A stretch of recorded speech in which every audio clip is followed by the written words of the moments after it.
Hello. So আজকে আমাদের topic হচ্ছে সিপিইউ শিডিউলিং। আর মাঝখানে একটা টপিক আমরা স্কিপ করছি, থ্রেড নিয়ে আমি কয়েকদিনের মধ্যেই আপনাদেরকে রেকর্ডিং দিব। আই হোপ ক্লাসে ওগুলো কভার হয়ে গেছে। আচ্ছা, so first of all what is CPU scheduling? খুব সিম্পলার সেন্সে বললে সিপিইউ শিডিউলিং এর মিনিং হইতেছে, আমরা যদি আপনার সিপিইউ ওয়ার্ডটা কি আমরা একটু পরে আসতেছি, বাট সিপিইউ শিডিউলিং এর মানে অনেকটা এরকম যে আপনি যখন একটা মডার্ন ডে অপারেটিং সিস্টেমে যখন আপনি আপনার কাজগুলো করতেছেন, there are lots of processes, right? বা lots of works, unit of works. এবং এই আপনার এক একটা প্রোগ্রাম বা এক একটা প্রসেস বা এক একটা থ্রেড যেটাই বলেন না কেন, সেটা তো ইভেনচুয়ালি আপনাকে এক্সিকিউট করতে হবে, রাইট? অ্যান্ড আপনার সিপিইউ আছে, এরকম একটা সিপিইউ মধ্যে প্রসেসর থাকে, এবং প্রসেসরগুলো often more than one core হয়। আমরা এখন কারেন্ট যেই প্রসেসরগুলো ইউজ করি, অ্যান্ড একের পর এক এরকম প্রসেসগুলো সিপিইউতে যায় এবং এক্সিকিউট হয়। সো অনেক সময় একটা প্রসেস এক্সিকিউট হওয়ার মাঝখানে ওয়েট করতে পারে বা আটকায় যেতে পারে, বা অনেক সময় একটা প্রসেস অনেকক্ষণ রান করতেছে, বাকিগুলা স্টার্ভ করতে পারে। তো আমরা এরকম বিভিন্ন ক্রাইটেরিয়াতে একটা প্রসেসকে উঠাই, আরেকটা প্রসেসকে রান করাই, বা একটা প্রোগ্রামকে উঠায় আরেকটা প্রোগ্রামকে সিপিইউতে পাঠায় পাঠায় রান করি। অ্যান্ড ইন এসেন্স এটাকে আপনারা অনেকটা কনটেক্সট সুইচের আইডিয়া যখন পড়ছিলেন প্রসেসের সময়, সেটার মধ্যে আপনারা মোটামুটি একটা আইডিয়া পাইছেন, বাট নট নেসেসারিলি শুধু কনটেক্সট সুইচ। ধরেন আপনার একটা প্রসেস একটা পয়েন্ট পর্যন্ত কোড রান করার পর ওর আইও ইভেন্টের জন্য ওয়েট করা লাগলো। আপনার কিবোর্ডে কিছু ইনপুট দিতে হবে, ওর একটা ফাইল পড়তে হবে, যে ফাইলটা আপনি আপলোড করবেন, আর something like that.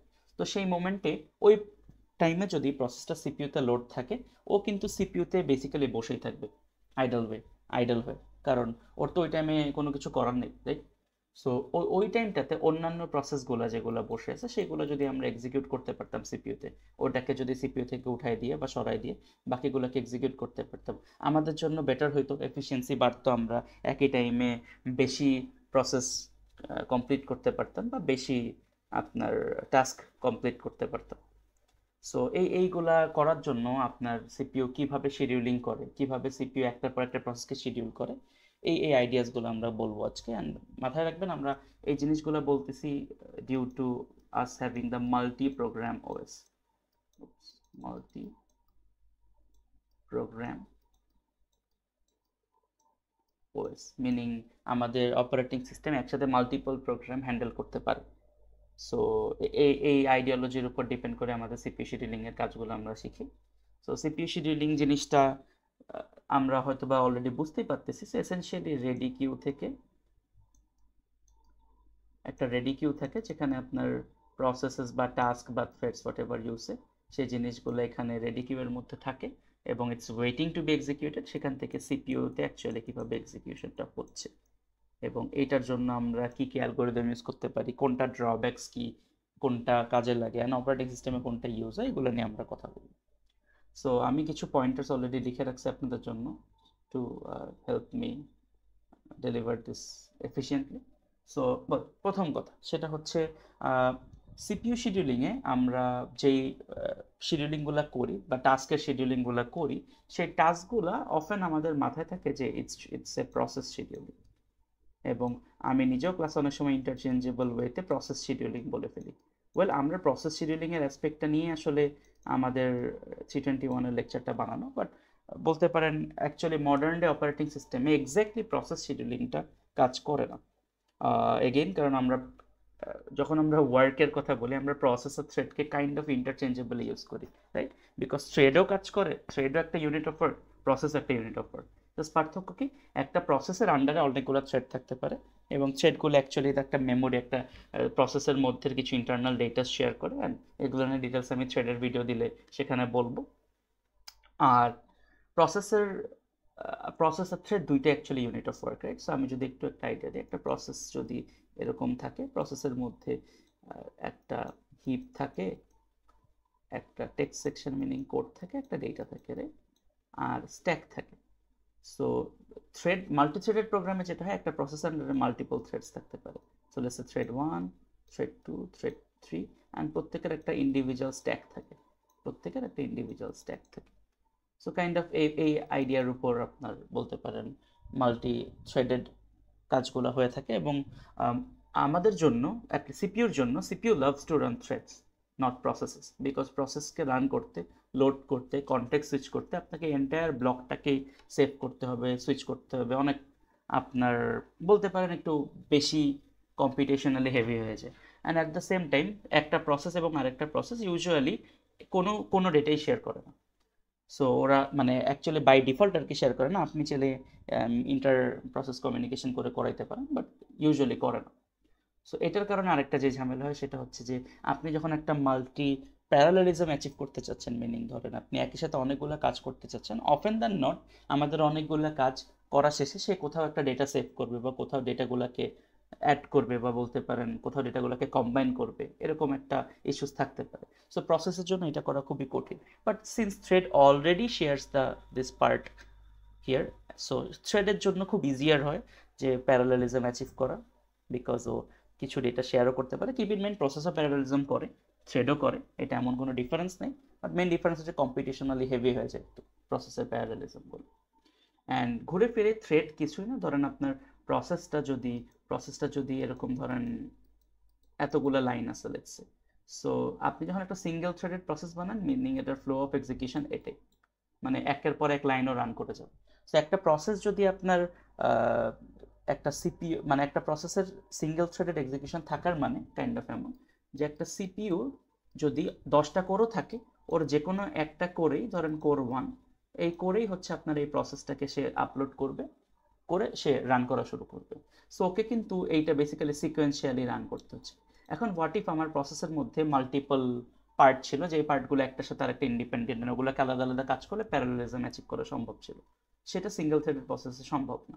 Multi threaded প্রসেসে যেটা হয় সেটা হচ্ছে যে আমরা একটা সিঙ্গেল ফ্লো এক্সিকিউশন থাকে না, একটা ধরেন থ্রেড হচ্ছে এইটুকু রান করতেছে, তারপরে ধরেন এইটা রান করতেছে, আর একটা থ্রেড ধরেন এই দুইটা লাইন, মিনিং একটা ফাংশন ধরেন এখানে ছিল, ফাংশনটা রান করতেছে। সো এটাকে আমি থ্রেড 1 দিই নাম, ধরেন এটা থ্রেড 2, এটা ধরেন থ্রেড 3, সেরকম তিনটা থ্রেড ধরেন তিনটা কোডের সেগমেন্ট বা ফ্লো অফ প্রোগ্রাম রান করতেছে। So each individual thread has its own flow of execution. So আমি কি করতে পারি, এই এক নাম্বার থ্রেডটাকে একটা করে পাঠাইতে পারি, যদি একটা কোর 2 থাকতো সেই কোর 2-তে আমি সেকেন্ড থ্রেডটাকে পাঠাতে পারতাম, কোর 3-তে থার্ড থ্রেডটাকে পাঠাতে পারতাম, সরি আরেকটা করে আর কি থার্ড থ্রেডটাকে পাঠাতে পারতাম। সো একই প্রোগ্রাম বা একই প্রসেসের মধ্যেও আমি প্যারালালিজম করতে পারতাম। সো সিপিউর জন্য জেনারেলি থ্রেড রান করাটা মোর কনভিনিয়েন্ট।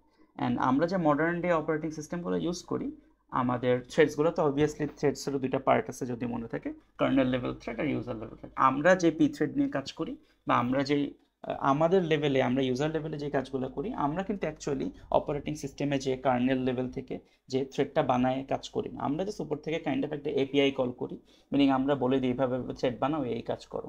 অপারেটিং সিস্টেমের দায়িত্ব হচ্ছে সিস্টেম কল করে থ্রেড বানায়, সেটাকে কার্নেল লেভেল থ্রেডে কনভার্ট করে, কার্নেল লেভেল থ্রেডগুলো অ্যাকচুয়ালি এক্সিকিউটেড হয়।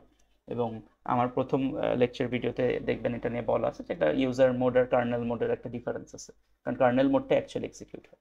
সো মডার্ন ডে অপারেটিং সিস্টেমে কার্নেল লেভেল থ্রেডসগুলো বেসিক্যালি শিডিউলিংয়ের আন্ডারে পড়ে, নট দ্য প্রসেস। মানে একটা প্রসেস যদি থাকে সেটাকে ওরা থ্রেডে টুকরা টুকরা করে এবং এক একটা থ্রেডকে এক একটা ধরেন টাস্ক বলে, টাস্ক 1, টাস্ক 2, টাস্ক 3, ওই থ্রেডগুলোকেও নিয়ে ওরা শিডিউলিংয়ের কাজটা করে instead of the actual process. So context switch and everything একটু ফাস্টার হয় আর কি। বাট আমরা এই ফর দ্য টাইম বিং আমরা এই পুরা লেকচারটাতে আমরা বলতে পারেন আমরা প্রসেসই বলে থাকবো। সো মনে রাখবেন প্রসেস থ্রেড কাইন্ড অফ আমরা ইন্টারচেঞ্জেবলি ইউজ করতেছি এখানে। হ্যাঁ, সো এবার এর মধ্যে আমি সিপিইউ ভার্সেস কোরের কম্প্যারিজনটাও বলে দিছি। আমরা সিপিইউ শিডিউলিং বললেও ইউজুয়ালি মডার্ন ডে সিপিইউর একটা সিপিইউর মধ্যে মাল্টিপল কোর থাকে, রাইট গাইস? সো মাল্টিপল 8টা কোর, 6টা কোর, 9টা কোর, 10টা কোর, অনেকগুলো কোর থাকতে পারে। সো আমরা ইউজুয়ালি এখানে কোর, একটা কোর মিনিং একটা কোরের মধ্যে আমরা কোড রান করতেছি বা একটা কোরের মধ্যে আমরা বিভিন্ন প্রসেস রান করতেছি। সো এই যে এই এক্সাম্পলটা, এটা সিপিইউর জায়গায় আমি যদি একটা কোর লিখি, মিনিং কোর ধরেন 1, একটা করে কতগুলা প্রসেসকে আমি কানেক্ট করে রান করতে পারতেছি, কোনটার পর কোনটাকে শিডিউলিং করতে পারতেছি এন্ড স্টাফ, এই জিনিসটাকে আমরা ফোকাস করব। সো আমরা আসলে একটা কোর বা একটা ইউনিট অফ প্রসেসর আছে যেই কাজ করতেছে, সেইভাবে করে হিসাব করে আমরা আমাদের কাজ করব। কারণ সিম্পলি এই জিনিসটাকে 16টা কোর থাকলে কি জাস্ট 16 বার এই একই কাজ হবে? অবভিয়াসলি কমপ্লেক্সিটি বেড়ে যাবে, রেডি কিউ তখন ডিফারেন্ট হবে অ্যান্ড স্টাফ। বাট আমরা মাল্টি প্রসেসিং বা মাল্টি প্রসেসর আছে যেখানে মাল্টিপল কোর কাইন্ড অফ কাজ করতেছে, এই পার্ট নিয়ে আমরা আমাদের 321-এর স্কোপে নাই, অ্যাটলিস্ট আমরা আমাদের এই লেকচারে কভার করব না। এটাতে বইয়ে আছে, আপনারা যদি চান বইয়ে পড়তে পারেন, আমি ফিচারে টাইম পেলে I will share some recordings then. আচ্ছা, সো ম্যাক্সিমাইজ ইউটিলাইজেশন, অবভিয়াসলি আমরা ইউটিলাইজেশন ম্যাক্সিমাইজ করার ট্রাই করবো, and we primarily focus on the concurrency aspect, not parallelism. কারণ তো বুঝতেছি না, যদি কোর একটাই থাকে, একটা করতে একটার বেশি প্রসেসকে at the same time run করতে পারবে না, 10টা প্রসেস থাকলেও এখানে, রাইট? সো আমাকে একটা প্রসেসকে সরাই দিয়ে আরেকটা প্রসেস রান করতে হবে। So I have to make it fast, so fast that it looks like almost যে আমি একের পর এক রান করতেছি না, একসাথে রান করতেছি, বাট অ্যাকচুয়ালি কিন্তু সেটা না, ইন রিয়ালিটি একটার পর একটা প্রসেস রান হচ্ছে, রাইট? সো আমরা কনকারেন্সি পার্টটা নিয়ে কথা বলতেছি, নট দ্য প্যারালালিজম পার্ট। আচ্ছা, তো এখন আপনাদের আরেকটা জিনিস বুঝতে হবে যে প্রসেসের ইউনিট অফ, মানে প্রসেসের একটা টাইম আইডিয়া বা একটা টাইম সেন্স থাকতে হবে আপনাকে, রাইট? যে একটা প্রসেস কতক্ষণ থেকে কতক্ষণ চলবে, বা আমি যে বলতেছি প্রসেসটাকে শিডিউলিং করবো, আমার তো জানতে হবে কোন প্রসেসটা কতক্ষণ চলবে and something like that. So আমরা হচ্ছে বার্স্ট বার্স্ট টাইম দিয়ে আমরা অ্যাকচুয়ালি ডিফাইন করি যে একটা সিপিইউতে আপনার একটা প্রসেস রান করতে কতক্ষণ অ্যামাউন্ট অফ টাইম লাগতে পারে। অ্যান্ড এটার ডিটেলস আমরা যখন শিডিউলিংয়ের অ্যাকচুয়াল অ্যালগোরিদমগুলো দেখবো তখন আর একটু ডেপথে যাবো। সো ইউজুয়ালি একটা প্রোগ্রামে দুইটা ক্রাইটেরিয়া হতে পারে, একটা হচ্ছে সিপিইউ বাউন্ড প্রোগ্রাম হতে পারে, একটা আইও বাউন্ড প্রোগ্রাম হতে পারে। সিপিইউ বাউন্ড প্রোগ্রামের ইউজুয়ালি মিনিং হচ্ছে যে মোস্ট অফ দ্য টাইম সিপিইউতে কাটায়, like complex matrix multiplication and staff like that, যে আপনার যেটার মোস্টলি সিপিইউ ইন্টেন্সিভ এবং সিপিইউর কোডটা অনেকক্ষণ টাইম অকুপাইড থাকে। আর কিছু আছে আইও বাউন্ড প্রোগ্রাম। আইও বাউন্ড প্রোগ্রামগুলো ধরেন অনেক বড় কোনো ফাইল রিড করতেছে, বা এটার আইও রিডিংয়ের পার্টটা বা আইও ডিভাইসের সাথে ইন্টারাকশনের পার্টটা হেভিয়ার থাকে, ওর সিপিইউর পার্টটা হেভিয়ার থাকে না। সো এখন সমস্যা কি, একটা প্রসেস তো আইও কিছুক্ষণ সে আপনার সিপিইউতে রান করবে, কিছুক্ষণ আইওতে রান করবে, আবার কিছুক্ষণ সিপিইউতে রান করবে, রাইট? কারণ আপনি রিড করবেন, রাইট করবেন, কোড করবেন, রান করবেন, রিড করবেন, রাইট করবেন, এরকম করতে করতে আগাইতে গাইতে একটা পয়েন্টে টার্মিনেট হয়ে যাবে। সো একটা প্রসেস সিপিইউ বাউন্ড প্রোগ্রাম আর আইও বাউন্ড প্রোগ্রাম, মিনিং এটা সিপিইউর পোর্শন বেশি নাকি আইওর পোর্শন বেশি, তার উপর ডিপেন্ড করে কিন্তু আপনাকে শিডিউলিং অ্যালগোরিদমের ক্রাইটেরিয়াগুলো সাজাইতে হতে পারে। বিকজ মেবি আপনার অ্যালগোরিদমটা সিপিইউ বাউন্ড হলে ভালো কাজ করতো, বাট আইও বাউন্ড প্রসেসগুলোর জন্য স্লো হয়ে যাচ্ছে। সেই ক্রাইটেরিয়াটা মাথায় রাখতে হবে। CPU scheduler, well CPU scheduler usually আমি একটু আগে অলরেডি এক্সপ্লেন করে ফেলছি, মিনিং রেডি কিউ থেকে ও একটার পর একটা প্রসেসকে টেনে কিভাবে সিপিইউতে আপলোড করবেন, রান করবে, এই জিনিসটাই সিপিইউ শিডিউলার দিয়ে বোঝানো হইতেছে। And ready queue although it's a queue data structure at the same time, but কিভাবে সিপিইউ শিডিউলারে রেডি কিউ থেকে সিপিইউতে অ্যাকচুয়ালি ডেটাগুলো যাবে, মিনিং প্রসেসটা যাবে, এই অ্যাসাইনটা হবে, এই জিনিসটা হচ্ছে আপনার ডিপেন্ড করবে আপনি কোন অ্যালগোরিদম ইউজ করেন। এক একটা অ্যালগোরিদমে এক একটা ডেটা স্ট্রাকচার ইউজ করে, কিছু করবে কিউ, কিছু করবে মিন হিপ কিউ বা প্রায়োরিটি কিউ, কিছু করবে কাইন্ড অফ একটা রাউন্ড টেবিল, আমরা একের পর এক যখন অ্যালগোরিদমগুলো দেখবো, কিছু করবে মাল্টি ফিডব্যাক কিউ, ওগুলো আমরা যখন দেখবো তখন আমরা এটার ডিটেলড কথা বলবো। সো এখন আমরা যেটা নিয়ে কথা বলবো সেটা হচ্ছে নন প্রিএমটিভ ভার্সেস প্রিএমটিভ। আচ্ছা, সো আমরা যখন এই ওয়ার্ডটা বলি প্রিএমটিভ বা নন প্রিএমটিভ, এটার মানে কি? সো নন প্রিএমটিভের মানে হচ্ছে যে যদি একটা প্রসেস একটা সিপিইউকে হিট করে, মিনিং একটা প্রসেস রেডি কিউ থেকে সিপিইউতে গেল, সে সিপিইউ থেকে টার্মিনেট হওয়ার আগ পর্যন্ত অন্য কোনো প্রসেস নিয়ে কাজ করবে না। মিনিং যে আমি যদি একটা টাইমলাইন দেখাই, ধরেন টাইমলাইনটা আমি কাইন্ড অফ এভাবে দেখাই, ধরেন certain amount of zero amount of time থেকে ধরেন 15 অ্যামাউন্ট অফ টাইম পর্যন্ত অন্যান্য কাজ করছে সিপিইউ। 15 অ্যামাউন্ট অফ টাইমে ধরেন প্রসেস 1 এটা সিপিইউতে আসছে। সো প্রসেস 1 যতক্ষণ না শেষ হবে, ধরেন প্রসেস 1 শেষ হইতে লাগছে 10 unit of time, meaning 25। So ওই 10 ইউনিট অফ টাইমে প্রসেসটা সুইচ হবে না, মিনিং ওই একবারই যখন একটা প্রসেস যখন ঢুকবে একটা সিপিইউতে, প্রসেসের পুরো কমপ্লিশন শেষের পরেই প্রসেসটা বের হবে। এটা হচ্ছে নন প্রিএমটিভ। আর প্রিএমটিভ আইডিওলজিটা হচ্ছে যে একটা প্রসেস 2-3 সেকেন্ড কাজ করার পর তাকে আমি কনটেক্সট সুইচ করে বের করে দিয়ে অন্য একটা প্রসেসকে নিয়ে কাজ শুরু করতে পারি, আবার তারপরে যখন আবার প্রসেস 1কে করার টাইম চলে আসবে আবার কনটেক্সট সুইচ করে ওই পয়েন্টের পর থেকে প্রসেস 1কে আবার রান করতে পারি। সো এমন না যে আনডিভাইডেড অ্যামাউন্ট অফ টাইম পাবে, ও মাঝখানে ভাগ ভাগ হয়ে কিছু কাজ হওয়ার পর সে আবার কনটেক্সট সুইচ হয়ে বসে থাকতে পারে, আবার কিছুক্ষণ পর আসতে পারে, এভাবে করে সে কাজ করবে। সো এটা হচ্ছে প্রিএমটিভ। সো আমাদের অ্যালগোরিদমগুলো ডিজাইন করার সময় নন প্রিএমটিভ আর প্রিএমটিভ দুইটা অ্যাসপেক্টই আমরা সবসময় বলতে পারেন নজর রাখবে। সো নন প্রিএমটিভ অ্যালগোরিদমগুলোর এখন নন প্রিএমটিভে আমি যে বললাম প্রসেস 1 যখন একবার যাবে সিপিইউতে হিট করবে, সে শেষ করেই বের হবে। এখন এটার মধ্যেও কিন্তু একটা আপনার কোয়েশ্চেন মার্ক থাকে। ওয়েল, যদি একটা প্রসেসর সিপিইউতে বসে থাকে অ্যান্ড যতক্ষণ এক্সিকিউশন না হয় সে শেষ না হয়, টেকনিক্যালি কেউ কনটেক্সট সুইচ করতেছে? এইটা হচ্ছে একটা কোয়েশ্চেন যেটা আমরা বলবো একটু পরে। আর আরেকটা কোয়েশ্চেন হচ্ছে, ভেবে দেখেন, হোয়াট ইফ একটা প্রসেসের আইও ইভেন্টের জন্য ওয়েট করা লাগে?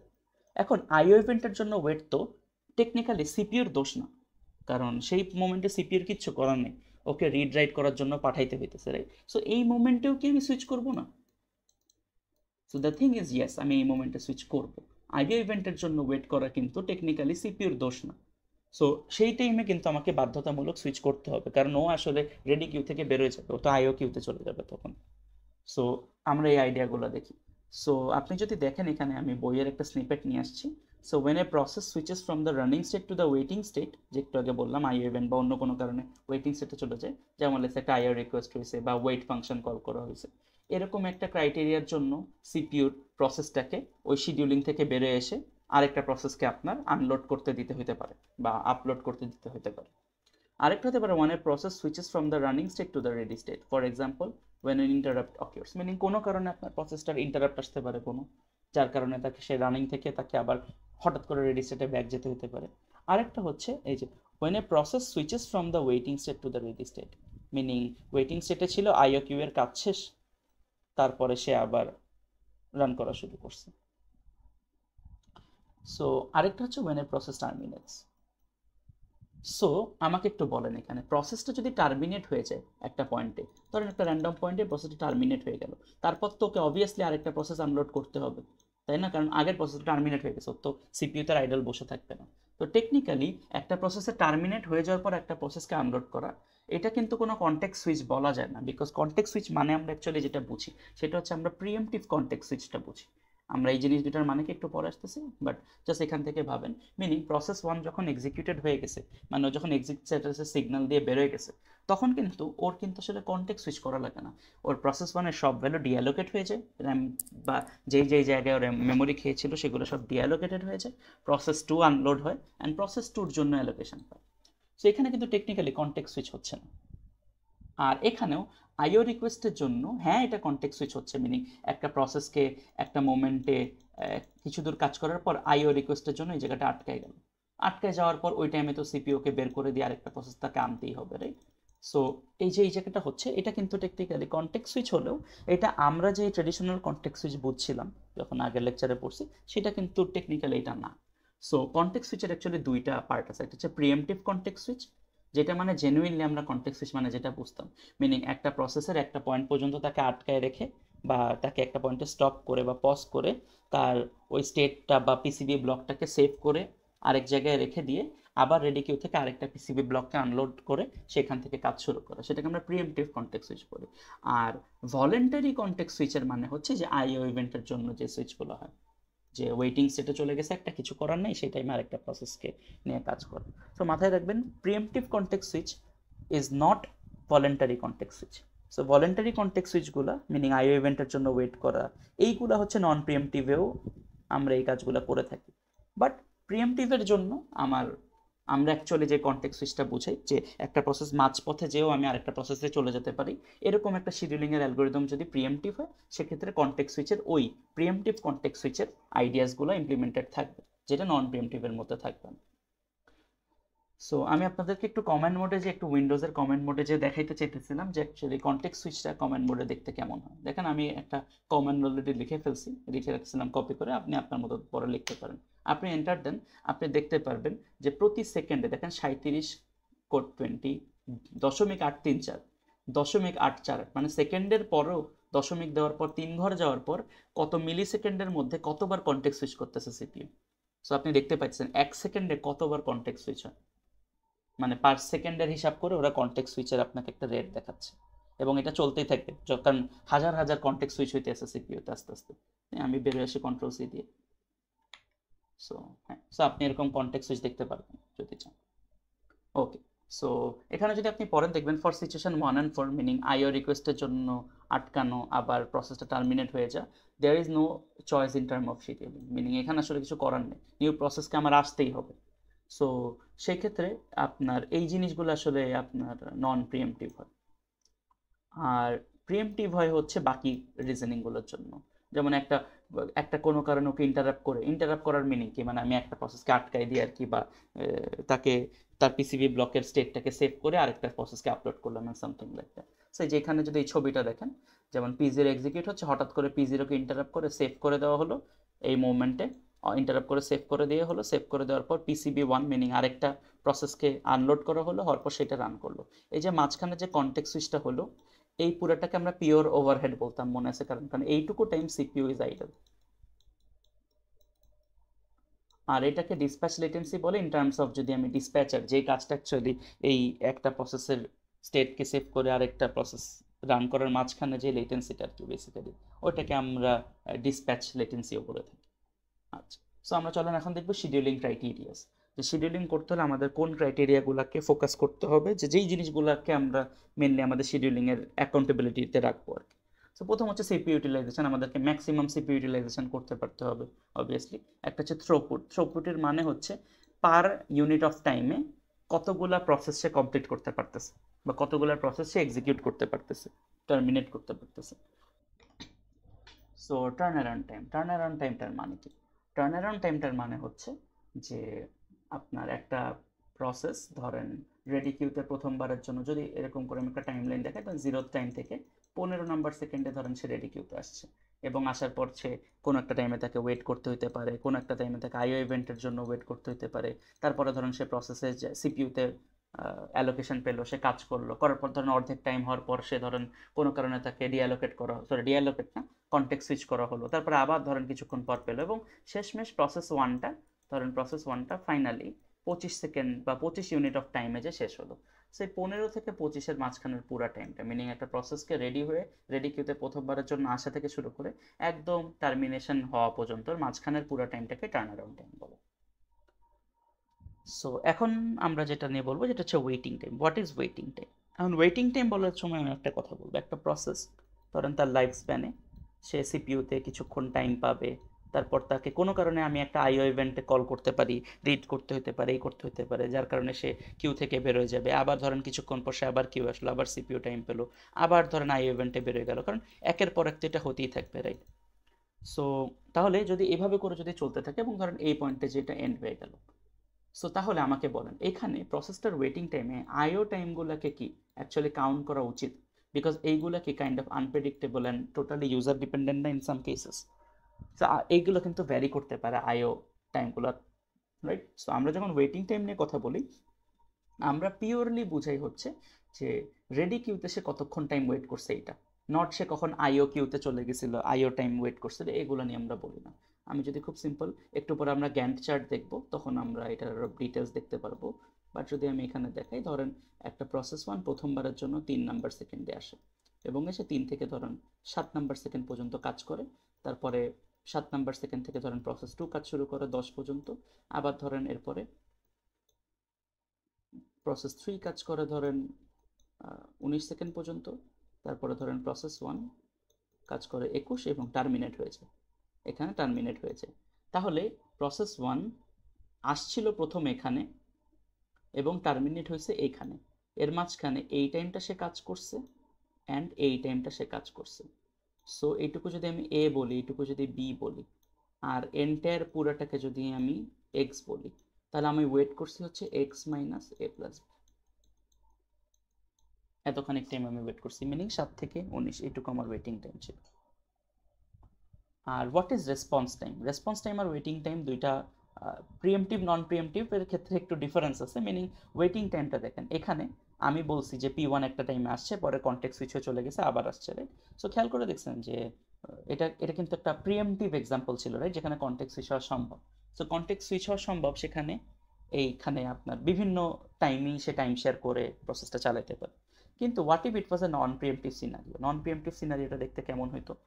সো যদি একটা প্রসেস থাকতো এরকম, সে যদি এই পয়েন্টে ধরেন প্রসেস ওয়ান রান শুরু হতো, সে প্রসেস ওয়ান এক্সিকিউশন শেষের আগ পর্যন্ত তো অন্য কোনো প্রসেস চালাইতো না, না রাইট? সো নন প্রিএমটিভ টাইমে কিন্তু বলতে পারেন ওই সিপিইউ তো একবার অ্যালোকেশন পায়, অ্যালোকেশন পাওয়ার পর সে পুরো কাজটা করে ফেলে। সো একটু আপনার দেখতে বা জিনিসটার স্ট্রাকচারটা দেখতে একটু ডিফারেন্ট লাগে। তারপরেও মনে রাখবেন গাইজ, আমরা যদি একদম পিওর অপারেটিং সিস্টেম লেভেলে কথা বলি, আমার কিন্তু এর মাঝখানে আইও ইভেন্টের জন্য রেডি কিউ থেকে বেরোয় যেতে পারে, অনেক কাজ হইতে পারে, সেই টাইমে কিন্তু অবভিয়াসলি প্রসেস ওয়ান চলবে না, যেটা আমি একটু আগে বলছিলাম নন প্রিএমটিভের ক্ষেত্রে, সেইখানে অন্য একটা প্রসেস চলে আসবে। সো এই জিনিসটা একটু কেয়ারফুলি হ্যান্ডেল করেন, যে অনেক সময় আমরা ওয়েটিং টাইম ক্যালকুলেট করার সময় ধরে নিই যে প্রসেস তো একবার নন প্রিএমটিভে একবার প্রসেস ঢুকলে সিপিউর পুরো এক্সিকিউশন শেষের পরই বের হবে। অ্যান্ড আমরা ইউজুয়ালি আপনাদের 321 লেভেলে এভাবেই সাজাই, যেখানে কোনো আইও ইভেন্টের জন্য তাকে বেরোয় যেতে হবে না। সো কাইন্ড অফ বলতে পারেন যে ওয়েটিং টাইম হচ্ছে লিটারালি প্রসেস ওয়ানটা রেডি কিউতে প্রথম কখন আসছে মাইনাস সে কখন শেষ হয়েছে, সো মাইনে কতক্ষণ তাকে আর কি গ্যাপে বসে থাকা লাগছিল। সো এই জিনিসটাই আমি কাইন্ড অফ বলতে পারি ওয়েটিং টাইম হিসেবে। সো এইটা জাস্ট মাথায় রেখেন যে এইটা নট নেসেসারিলি এন্টায়ারলি সবসময় একইভাবে কাজ করবে। যদি মাঝখানে ইভেন্টের জন্য বেরোয় যায় সেক্ষেত্রে ক্যালকুলেশন ক্যান বি ডিফারেন্ট। আর রেসপন্স টাইমের মানে কি? রেসপন্স টাইমের মানে হচ্ছে প্রথমবার ফার্স্ট টাইম ও যখন সিপিইউ অ্যালোকেশন পায়, কারণ waiting time is very different because এক একটা টাইমের কারণে সে চলে যেতে পারে, সিপিইউ শিডিউলিং হতে পারে। সো ওয়েটিং টাইম দিয়ে আমরা এন্টার ইনফরমেশন পাই না। রেসপন্স টাইম আমাকে বলবে প্রথমবারের জন্য কখনো সিপিইউ অ্যালোকেশন পাইছে, মিনিং ধরেন প্রসেস ওয়ানটা অ্যাকচুয়ালি রেডি কিউতে আসছিল 0 সেকেন্ডে, ঠিক আছে, এবং সে 3 নাম্বার সেকেন্ডে প্রথমবারের জন্য সিপিইউ অ্যালোকেশন পাইছে। তাহলে যে 0 থেকে 3, যে প্রসেস ওয়ানটা 0 সেকেন্ডে অ্যাকচুয়ালি অ্যারাইভ করছে এবং 3 নাম্বার সেকেন্ডে এক্সিকিউশন শুরু হয়েছে, এই মাঝখানের টাইমটা হচ্ছে রেসপন্স টাইম। আর ওয়েটিং টাইমের মানে কি? যদি এটা 0 নাম্বার সেকেন্ডে আসতো, সো তাহলে 0 নাম্বার থেকে 3 এতখানিক তাকে ওয়েট করতে হয়েছে, তারপরে এ থেকে এই এতখানিক টাইম সে এক্সিকিউট করছে, তারপরে আবার এতখানিক টাইম তাকে ওয়েট করতে হয়েছে, মিনিং কত দেখি, 7 থেকে 3 10 9, সো 3 আর 9 12 অ্যামাউন্ট অফ টাইম এবং এটা। সো তখন ওয়েটিং টাইম হয়তো কি 3 যোগ 12 15, কিন্তু রেসপন্স টাইম হবে শুধু 3, মিনিং প্রথমবার সিপিইউ অ্যালোকেশন পাওয়ার আগে কতক্ষণ তাকে ওয়েট করা লাগছে, এটা হচ্ছে রেসপন্স টাইম। ওকে, সো আমরা ফার্স্ট যে অ্যালগোরিদমটা দেখবো সেটার নাম হচ্ছে এফসিএফএস আর ফার্স্ট কাম ফার্স্ট সার্ভ। অ্যালগোরিদমটা ভেরি সিম্পল শিডিউলিং অ্যালগোরিদম, যেটা যেভাবে কাজ করে সেটা হচ্ছে ও বেসিক্যালি যেই রেডি কিউতে প্রথম যেই টাস্কটা আসে সেটা দিয়ে কাজ শুরু করে, অ্যান্ড ওই কাজটা শেষ হওয়ার আগ পর্যন্ত অন্য কোনো কাজ করে না। অ্যান্ড একের পরে আর কি ফার্স্ট কাম যে ফার্স্ট সার্ভ হয়। সো বেসিক্যালি একটা লাইন কিউ এর মতোই ভাবতে পারেন। সো ভাবেন যে আমরা রিয়েল লাইফে যে কিউগুলো ব্যবহার করি, যে ধরেন টিকিট কাটতে আসছেন, সো যে ফার্স্টে আসবে সেই তো পাবে, তারপরের জন পাবে সেকেন্ডে, তারপরের জন পাবে থার্ডে, রাইট? সো তাহলে টেকনিক্যালি আমি এখানে ডেটা স্ট্রাকচার কিউ ইউজ করতে পারি। এটা গেল প্রথম আইডিয়া। দ্বিতীয় হলো যে এটা কি প্রিএমটিভ নাকি নন প্রিএমটিভ। আমরা প্রত্যেকটা অ্যালগরিদমের প্রিএমটিভ নন প্রিএমটিভ দুইটা ভার্সনই দেখবো, বাট এই পার্টিকুলার কেসে আসলে নন প্রিএমটিভই হইতে হবে, because first come first serve can not be preemptive. কারণ একটা প্রসেস যদি আগে আসে, যেমন সিরিয়াল 1-এ যে আসে, তো সিরিয়াল 1-এর যে শেষ না হতে হতে সিরিয়াল 2-3-তে তারা যারাই থাকুক না কেন, কন্টেক্সট সুইচ করে তো ওগুলাই গেলে ফার্স্ট কাম ফার্স্ট সার্ভের রোলটা ভেঙে গেল, right?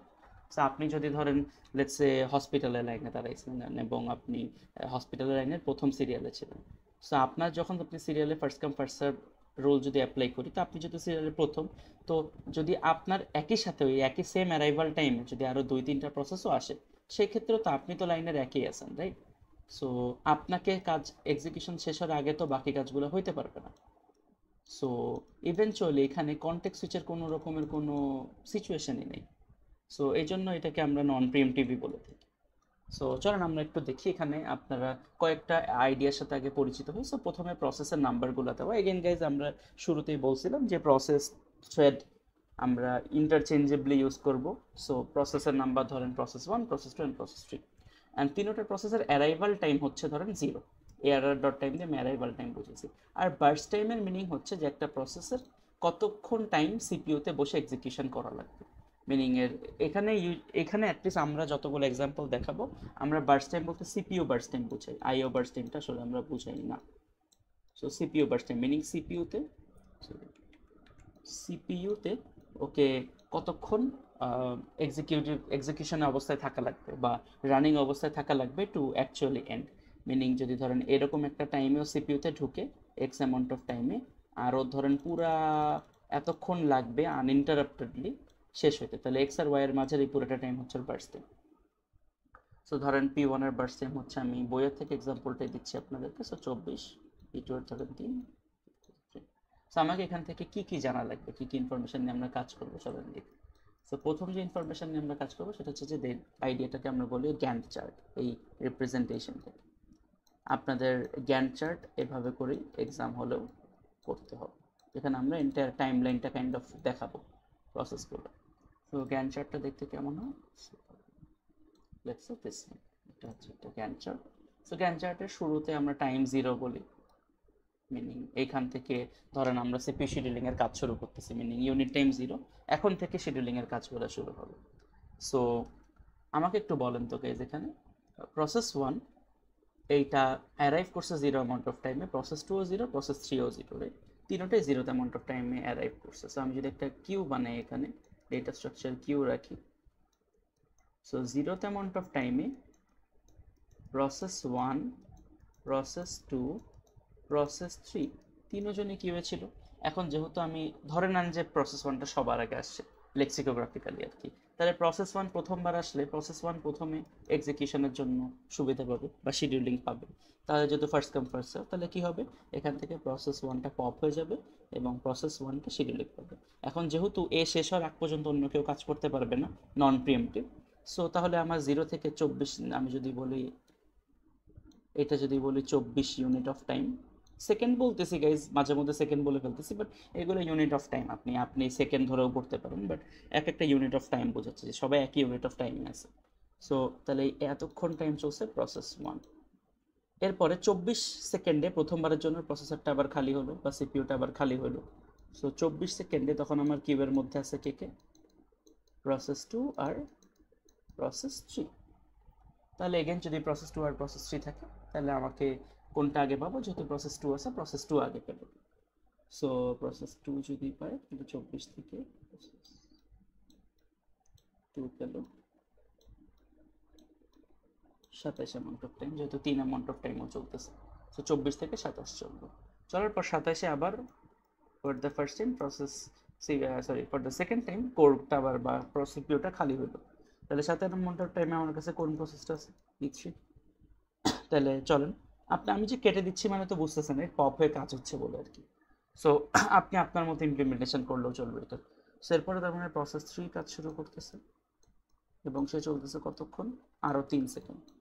So 30 amount of time, process 3 শেষ, অ্যান্ড আমার কিউ খালি, 30th সেকেন্ডে আমার কিউ খালি।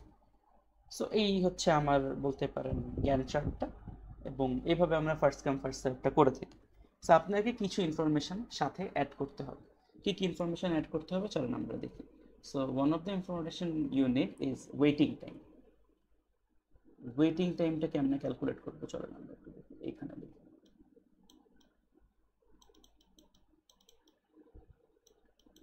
ওয়েটিং, সো আমি একটু জুম আউট করি তাহলে আমার একটু ভালো হবে।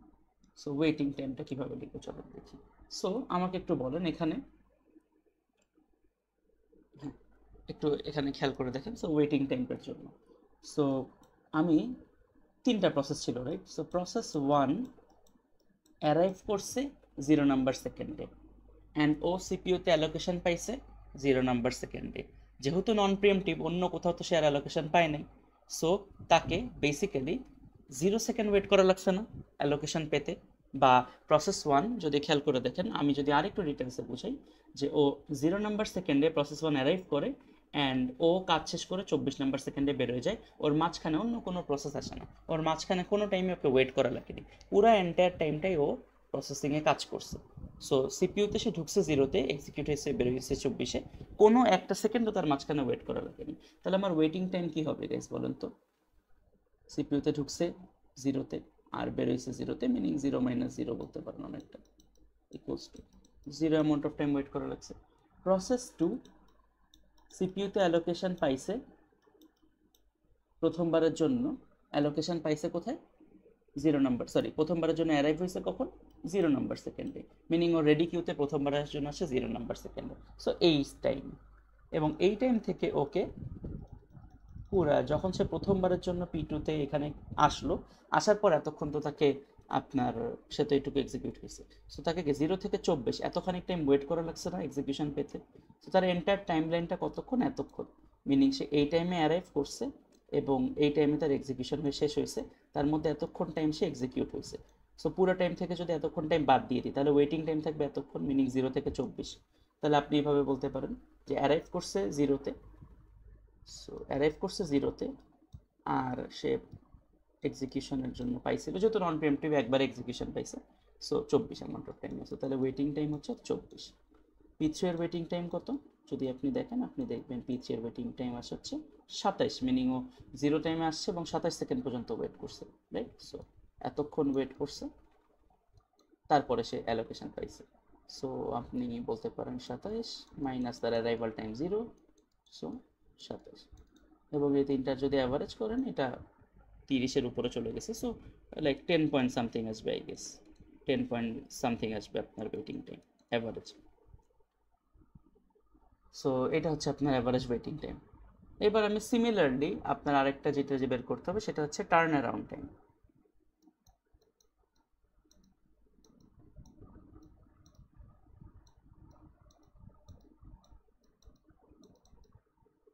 টার্ন অ্যারাউন্ড টাইমটা দেখতে কেমন হয়? সো এগেন আমি যদি এখান থেকে বলি প্রসেস 1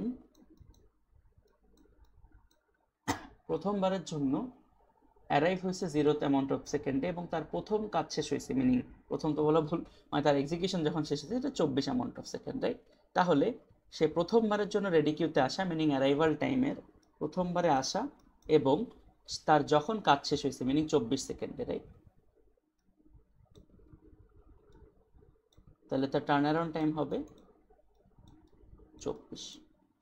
প্রসেস 2 প্রথম অ্যারাইভ করে 0 নাম্বার সেকেন্ডে এবং তার এক্সিকিউশন শেষ হয়ে একদম ডিঅ্যালোকেট হয়ে যায় 27 নাম্বার সেকেন্ডে। তাহলে 27 থেকে 0-এর মাঝখানের গ্যাপটা তার turn around time, meaning 27 second. Process 3 already guess করে ফেলছেন আই গেস, 0th সেকেন্ডে সে অ্যারাইভ করে এবং তার পুরো প্রসেসটার কাজ শেষে এক্সিকিউশন শেষে টার্মিনেট হয় 30 নাম্বার সেকেন্ডে। তাহলে 30 মাইনাস 0 প্রসেস 3 এর জন্য করলে আসবে কত? 30। এই তিনটার অ্যাভারেজ করলে এটা আসবে average turn around of time. So আমাদের কি করতে হবে? অ্যাট দ্য সেম টাইম আমাকে এইটার অ্যাভারেজ করতে হবে, এইটার অ্যাভারেজ করতে হবে, অ্যান্ড আমাদের গোল থাকবে অ্যাকচুয়ালি এটার অ্যাভারেজগুলোকে মিনিমাইজ করতে পারা। আমরা বিভিন্ন অ্যালগোরিদম শিখবো অ্যাভারেজগুলোকে মিনিমাইজ করতে পারার জন্য। সো আমি আপনাদেরকে এখন একটু এই সেম এক্সাম্পলে একটু ডিফারেন্স দেখেন, ডিফারেন্সটা কেমন।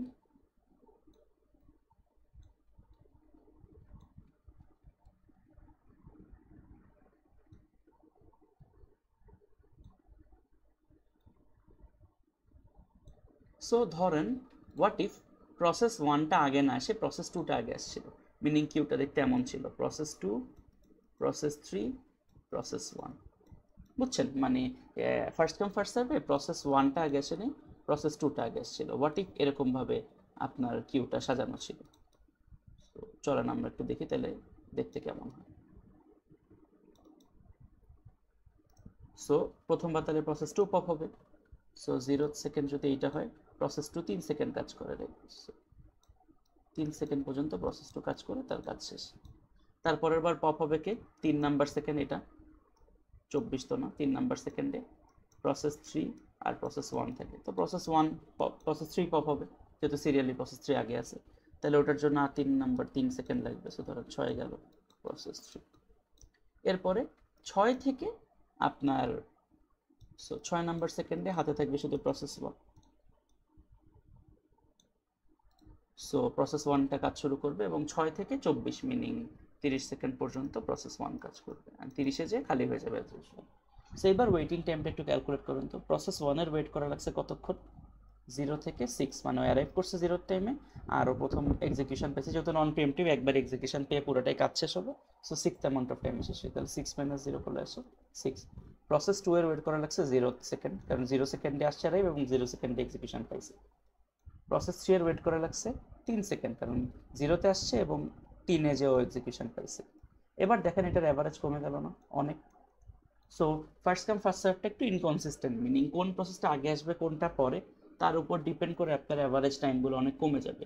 সিমিলারলি টার্ন অ্যারাউন্ড টাইমও তাহলে সেভাবে কমে যাবে, আমি লিখলাম না।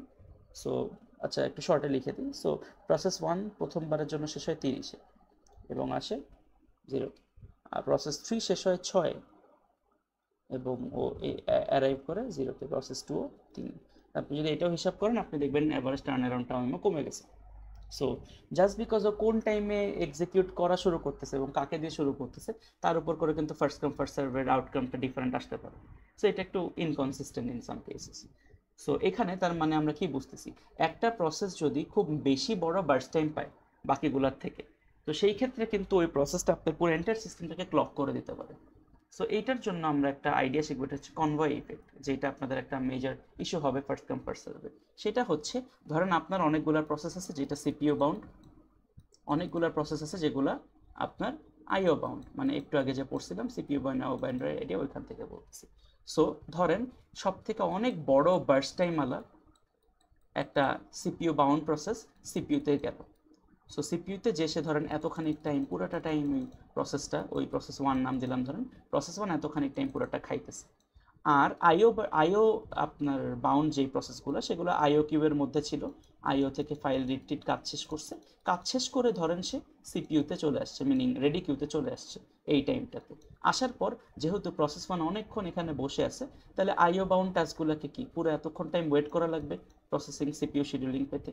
এবং প্রসেস 1 ধরেন এতক্ষণ কাজ শেষের পর সে তার আইও কলের জন্য নিচে চলে গেছে, মিনিং আইও বাউন্ডে চলে গেছে। সো এই যে এই টাইমে খালি হয়ে গেল, এই খালি হওয়ার পর এই আইও বাউন্ড থেকে আসা যে প্রসেসগুলো আগে ছিল সেই প্রসেসগুলো এইবার প্রথমবারের জন্য অ্যালোকেশন পেল প্রসেস 2 প্রসেস 3। সিন্স এগুলো আইও বাউন্ড প্রসেস, এগুলোর সিপিইউ টাইম অনেক তাড়াতাড়ি শেষ হয়ে যাবে। আর এই প্রসেস 1 এখন কি আইও বাউন্ডে যে অনেক বড় ধরনের আইও রিডিংয়ে বসে আছে। সো এতক্ষণ এই আইও বাউন্ড প্রসেসগুলোকে সিপিইউতে শিডিউলিং পাওয়ার জন্য ওয়েট করা লাগছে। এইবার এরা খুব তাড়াতাড়ি এক্সিকিউশন করে আবার ধরেন ওদের কোনো কারণে আইওতে যাওয়া লাগবে কাজ করতে। এই টাইমে কি আবার প্রসেস 1 এখন আইওর মধ্যে বসে আছে না, সো আবার এদেরকে ওয়েট করা লাগবে। So kind of convoy effect, যে একটা বড় একটা জিনিস নামানোর জন্য ছোট ছোট অনেক জিনিস আটকে থাকতে পারে। সো ফার্স্ট কাম ফার্স্ট সার্ভের এটা একটা বলতে পারেন ফ্লো। এবং আপনাদের স্লাইডে দেখবেন ফার্স্ট কাম ফার্স্ট সার্ভে আরও ইন্টারেস্টিং এক্সাম্পল করা আছে। আমি যদি জাস্ট একটা র্যান্ডম এক্সাম্পল একটু দেখাই আপনাদেরকে পরে।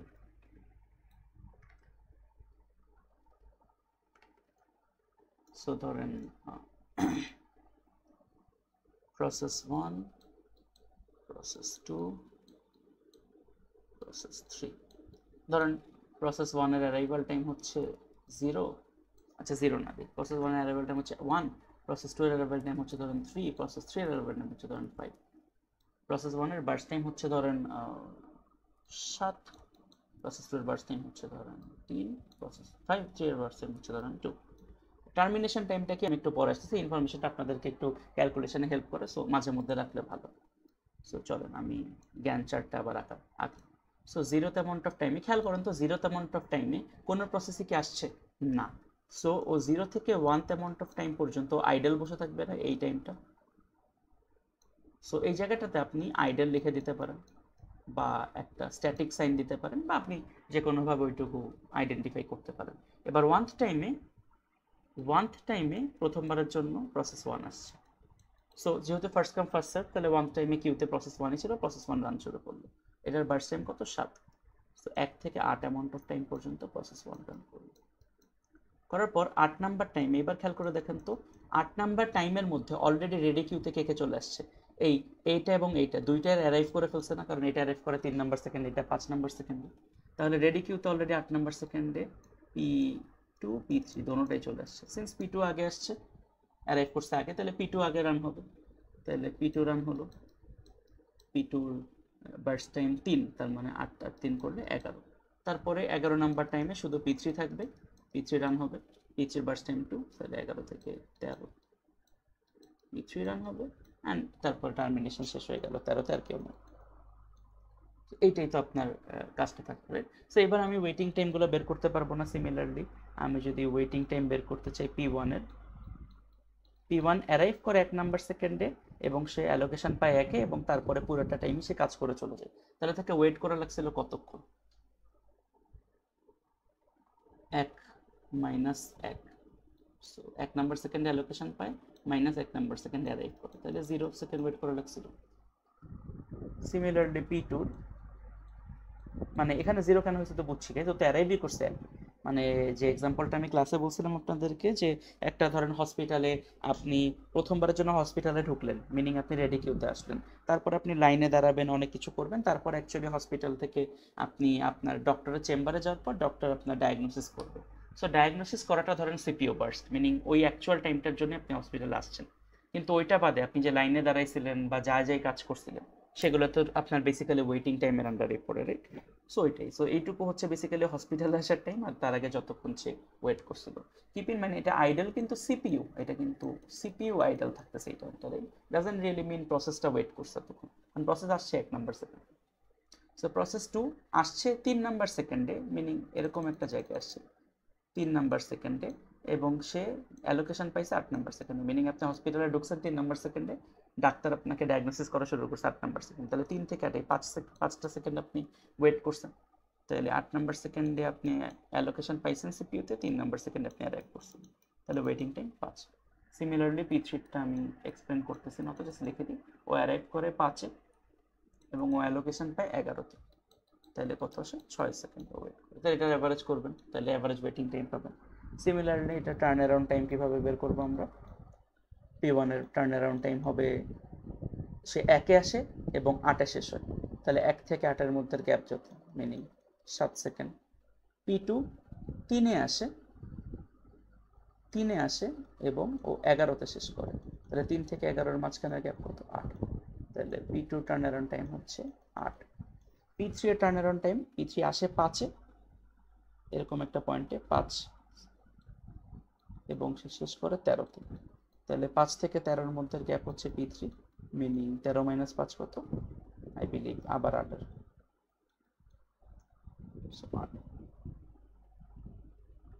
এটা হচ্ছে টার্ন অ্যারাউন্ড টাইম। এখন আমি আপনাদেরকে একটু দেখাই যেখানে টার্মিনেশন টাইমটা রাখলে কি হেল্প হইতে পারে আপনাদের। ওয়েল, এটার মোস্টলি আপনার হেল্প হবে বলতে পারেন, আপনার প্রিএমটিভের গুলোতেও আপনার এটা হেল্প করবে, বাট এখানে একটু জাস্ট দেখেন। সো দেখেন, পি1 টার্মিনেট হয়েছিল কি 8 নাম্বার সেকেন্ডে, যখনই কোনো একটা প্রসেস ফাইনালি টার্মিনেট হবে, মিনিং ডিঅ্যালোকেট হয়ে যাবে, কাজ শেষ, তখন আপনি সাথে টার্মিনেশন টাইমটা লিখে রাখবেন। Process 2 termination time 11, process 3 termination time কত, 13। সো এবার দেখেন তো আমাকে, termination time minus arrival time করলে ওয়েটিং বের হয়ে যায় না, সরি টার্ন অ্যারাউন্ড বের হয়ে যায় না, my bad. Termination time minus arrival, 8 - 1 করলে 7 আসে, 11 - 3 করলে 8 আসে, 13 - 5 করলে 8 আসে। সো আপনার টার্ন অ্যারাউন্ড টাইমটা বের করা অনেক ইজি হয়েছে। আর যদি আপনার টার্ন অ্যারাউন্ড টাইমটা জেনে যান, তাহলে আমি আপনাকে আরেকটা ইন্টারেস্টিং জিনিস দেখি। সো টার্ন অ্যারাউন্ড টাইমটা আপনি জানেন, রাইট? মানে যদি টাইম লাইনটা 0 হয়, ধরেন প্রসেস 1টা প্রথমবারের জন্য আপনার রেডি কিউতে আসে, কিপ ইন মাইন্ড রেডি কিউতে প্রথমবারের জন্য ধরেন প্রসেস 1টা আসছে, মিনিং এনে অ্যারাইভ করছে ধরেন 3 নাম্বার সেকেন্ড, একটা র্যান্ডম এক্সাম্পল দিচ্ছি guys। এবং তারপর ধরেন সে এতক্ষণ টাইম অ্যালোকেট পায় নাই, এখানে প্রথমবারের জন্য অ্যালোকেট পাইল। সো প্রসেস 1 রান করলো এতক্ষণ, সো ধরেন এটা হচ্ছে ধরেন 6 নাম্বার সেকেন্ডে সে অ্যালোকেট পায় 3 সেকেন্ড পর, এবং ধরেন 13 নাম্বার সেকেন্ড পর্যন্ত সে রান করে। করার পর ধরে নিচ্ছে আমি প্রিএমটিভ, আমি নন প্রিএমটিভ দুইটার জন্য এক্সাম্পল একবারে দেখাচ্ছি। সো পরে আবার ধরেন সে 17 নাম্বার সেকেন্ডে আবার প্রসেস 1 পায়, এবং এখানে সে এন্ড হয়ে যায়, মিনিং টার্মিনেট হয়ে যায়, ধরেন 21 নাম্বার সেকেন্ডে টার্মিনেট হয়ে গেল। সো আমাকে একটু বলেন, আমি আরেকটা কালার নিই। সো এতক্ষণ টাইমে কিন্তু প্রসেসটা এক্সিস্টই করতো না, so doesn't really matter to me. So এইখানে সে প্রথমে অ্যারাইভ করে এবং এখানে সে শেষ করে। সো পুরোটাকে আমি কি বলতেছি, টার্ন অ্যারাউন্ড টাইম, তাই না? এই টার্ন অ্যারাউন্ড টাইমে যদি আমি টুকরা করি, এইটুকু time, A amount of time সে ওয়েট করছে, এতক্ষণ টাইম সে রান করছে, সি অ্যামাউন্ট অফ টাইম সে আবার ওয়েট করছে, আবার ডি অ্যামাউন্ট অফ টাইম সে রান করছে। সো টোটাল টাইমটা যদি টার্ন অ্যারাউন্ড হয়, তার মধ্যে থেকে বি আর ডি এই দুইটা কি তার বার্স্ট টাইম বলা যায় না, কারণ বি কে আর ডি কে যোগ করলে কি হবে, এখানে আমি প্রিএমটিভের কথা বলছি, যে কন্টেক্সট সুইচে একটা পয়েন্টের পর বেড়ে গেছিলো, আবার আর একটা পয়েন্টের পর সে ঢুকছে। তো আমাকে বলেন তো, সো যদি ধরেন প্রসেস 1টা টোটাল চলে কতক্ষণ, আমি একটু এখান থেকে দেখাই।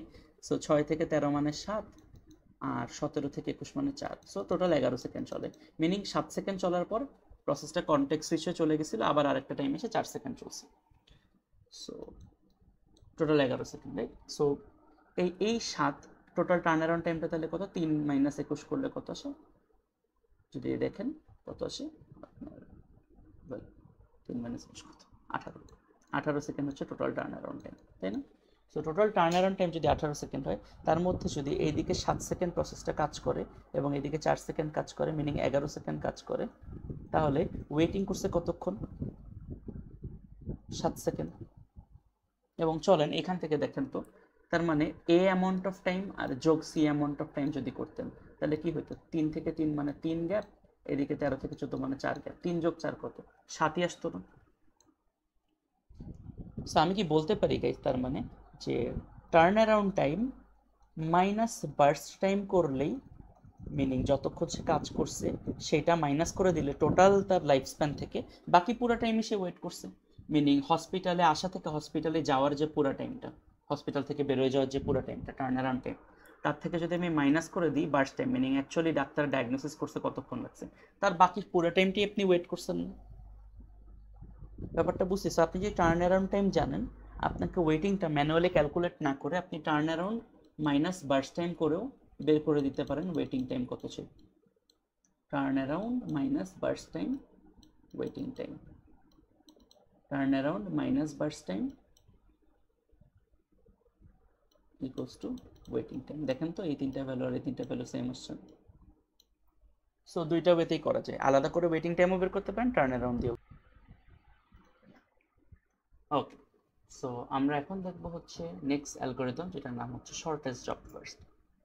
শর্টেস্ট জব ফার্স্টটাকে ইন সাম কেসেস আমরা এটাকে শর্টেস্ট রিমেইনিং বার্স্ট ফার্স্টও বলতে পারি, কারণ এটা আসলে বার্স্ট টাইমের উপর ডিপেন্ড করে, রাইট? যে কোন জবটা শর্টেস্ট, এটা আমরা কোন জবের সিপিইউ বার্স্ট টাইম কতখানি বাকি সেটা দিয়েই কাইন্ড অফ ডিপেন্ড করি।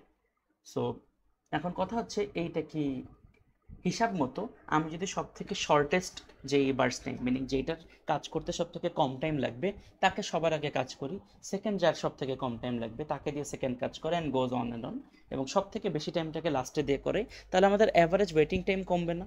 ভেবে দেখেন তো লজিক্যালি, যে সবাই তাহলে সব থেকে কম অ্যামাউন্ট অফ টাইম ওয়েট করতেছে, বিকজ যে সব থেকে তাড়াতাড়ি কাজ শেষ করতে পারতো তাকে সবার আগে শেষ করতে দিলাম, যার বেশি লেট হতো তাকে একটু সবার লেটে দিলাম। সো আগে আগে বেরোয় গেল, যেগুলো আগে বেরোয় গেলে আমার প্রসেসগুলো একের পরে ক্লিয়ার হয়ে গেল আর কি। সো বলে এটার ক্ষতিও আছে অবভিয়াসলি, সেটা তো আমরা একটু পরে যাব। যেমন একটা ক্ষতি হচ্ছে যে লেটস সে অনেকগুলা শর্টার জব আছে আর একটা বিশাল বড় জব আছে, অ্যান্ড প্রসেস একের পরে কাজতেই আছে একের পরে কাজতেই আছে এবং সবগুলোই ছোট, তাহলে বড় জবটা আস্তে আস্তে কি লংগেস্ট হয়ে আস্তে আস্তে পুশ হইতে হইতে কিউয়ের একদম পিছে চলে যাবে। So there is an issue যে স্টার্ভ করতে পারে, যে কোনো একটা প্রসেস স্টার্ভ করতে পারে, আটকায় থাকতে পারে অনেকক্ষণ কাজ না হওয়ার কারণে, কারণ ওর থেকে ছোট কাজ শেষ হইতেছে না, একের পরে কাজতেই আছে। সো কিছু জিনিসপাতি আছে, কিন্তু এটা মোরলেস একটা অপটিমাল অ্যালগোরিদম যেখানে ওয়েটিং টাইমটা সব থেকে কম অ্যামাউন্ট অফ টাইম হবে।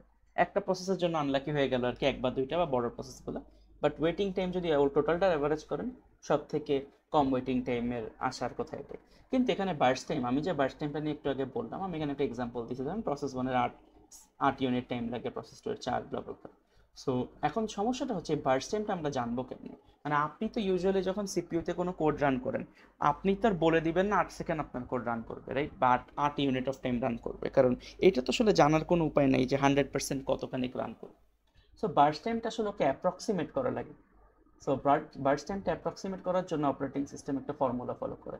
সো ওরা প্রথম যেটা করে সেটা হচ্ছে ওরা আগে দেখে যে এই সেম প্রোগ্রাম সিন্স প্রসেস কী কাজ, এক একটা প্রোগ্রামের এক্সিকিউশনের পার্ট। সো এক একটা প্রসেস ইউজুয়ালি একই প্রোগ্রামের অনেকবার রান করে থাকেন না, ধরেন আপনি স্পটিফাই চালাচ্ছেন, আপনি বারবার ওপেন করেন, প্রতিদিন ওপেন করতেছেন। সো একটা হিস্টোরি টেবিলের মতো থাকে ইন এসেন্স অপারেটিং সিস্টেমের মধ্যে, যার মধ্যে ওই সেম প্রোগ্রামের প্রসেসটা কত অ্যামাউন্ট অফ টাইম রান করছিল আগের বার সেই হিস্টোরিটা রেখে দেয়। সো ওর কাছে প্রিভিয়াস কনটেক্সট থাকে যে হিস্টোরিক্যাল ডেটাতে যে এই প্রসেসটা আগে অ্যাপ্রক্সিমেটলি কত অ্যামাউন্ট অফ টাইম রান করছে। সো ওই হিস্টোরিক্যাল ডেটার উপর ও একটা এক্সপোনেনশিয়াল অ্যাভারেজ ম্যাথমেটিক্যাল ফর্মুলা চালায় হচ্ছে ও আইডেন্টিফাই করার ট্রাই করে যে তাহলে নেক্সট বারের বার্স্ট টাইম কেমন হবে। So it's like a prediction. So যদি দেখেন এই যে এখানে আমি বইয়ের একটা স্নিপেট নিয়ে আসছি। সো এই ফর্মুলাটা ইউজ করেছি, এইবারের বার্স্ট টাইম n+1 হবে, একটা ফ্যাক্টরাইজ করে আলফা দিয়ে তার বার্স্ট টাইমের ক্যালকুলেশনটার জন্য, এবং একটা some sort of mathematical calculation আর কি করে, আমি খুব ডিটেলসে গেলাম না। বাট যদি এখানে দেখেন আলফা বেসিক্যালি 0 হওয়ার মানে হচ্ছে যে রিসেন্ট হিস্টোরির কোনো এফেক্ট নাই, মিনিং রিসেন্টলি ও কতখানি টাইমে রান করছে সেটার কোনো এফেক্ট নাই, বা মানে প্রিভিয়াসলি কত টাইমে রান করছে এফেক্ট নেই, মিনিং এইটুকু 0 হয়ে যাবে। আর এতখানিক হয়ে যাবে শুধু টি অফ এন, মিনিং আগের বার প্রসেস রান করছে যত অ্যামাউন্ট অফ টাইমে সেটাই তার পরের বারের টাইম। কিন্তু অনেক সময় তো তাই না, রাইট? এক প্রসেস 2-3 বার রান করলে একই টাইম লাগবে গ্যারান্টিড না, অন্যান্য ডিফারেন্ট ভ্যালু ইনিশিয়ালাইজ হতে পারে, অনেক কাজই হতে পারে মাঝখানে। সো এই জন্য ইউজুয়ালি আলফার ভ্যালুটা আমরা হাফের কাছে রাখি, যাতে কিছু হিস্টোরির জন্য সিগনিফিকেন্স পায়, কিছু কারেন্ট বারের জন্য আর কি, মানে রিসেন্ট টাইমের জন্য, আর কিছু পাস্ট হিস্টোরির জন্য। At the same time guys এটা কিন্তু অ্যাপ্রক্সিমেট করতেছে, ইটস নট ক্লেমিং যে এটা বেস্ট অ্যান্সার দিবে, বাট এটা ইউজুয়ালি আমাদেরকে খুব কাছাকাছি লেভেলের অ্যাপ্রক্সিমেট করে দেয় যে একটা সিপিইউতে এই প্রসেসটা কত অ্যামাউন্ট অফ বার্স্ট টাইম লাগতে পারে। আচ্ছা, সো মুভিং অন। সো আমি এখানে একটা সিম্পল এক্সাম্পল আপনাদেরকে এখন করে দেখাই।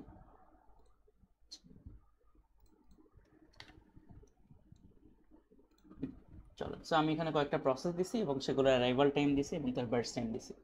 সো আমরা হচ্ছে এবার বের করবো হচ্ছে শর্টেজ অফ ফার্স্টের নন প্রিএমটিভ ওয়েতে,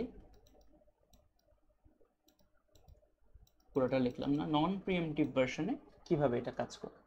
সো 0th সেকেন্ডে আমি যদি কিউটা আঁকি এখানে, এবার কিন্তু নর্মাল কিউ না, বুঝতেই পারতেছেন, প্রায়োরিটি কিউ লাগবে, মিনিং যেটার বার্স্ট টাইম কম সেটাকে দিয়ে কাজ করবো। সো 0th সেকেন্ডে আমাকে একটু বলেন তো কোন প্রসেসটা টোটাল এখানে রেডি কিউতে ছিল, শুধু প্রসেস 1, আমি কমা দিয়ে তার বার্স্ট টাইমটাও লিখে দিই। সো প্রসেস 1, 8 এটাই ছিল, রাইট? সিন্স নন প্রিএমটিভ, একটা প্রসেস লোড করার পর সেই প্রসেসটা এক্সিকিউশন শেষ হওয়া পর্যন্ত অন্য প্রসেস আসবে না। সো এটা যদি ধরেন 8 নাম্বার সেকেন্ড হয়, এতক্ষণ পুরোটা টাইমে প্রসেস 1 চলছে। সো 8 নাম্বার সেকেন্ডে যে, এবার দেখেন 8 নাম্বার সেকেন্ডে এই ভদ্রলোক তিনোটা অ্যারাইভ করে ফেলছে না গাইস? কারণ এই অ্যারাইভ করে 1, এটা 2, এটা 3, তাইলে আর প্রসেস 1 তো শেষ, কাজ শেষ হয়ে গেছে। সো প্রসেস 2 অ্যারাইভ করে 1 নাম্বার সেকেন্ডে with the burst time 4, process 3 arrive করে with the burst time 9, process 4 arrive করে with the burst time 5। So এটার মধ্যে শর্টেস্ট বার্স্ট টাইম P2, তাহলে P2 এক্সিকিউশন হবে, এটা 4টা বার্স্ট টাইম, সো 12 পর্যন্ত P2 চলবে। সো 12তে থাকবে কি, আমি আর পুরোটা লিখলাম না, P3 আর P4 পপ হবে, P4 এর বার্স্ট টাইম কম ছিল। সো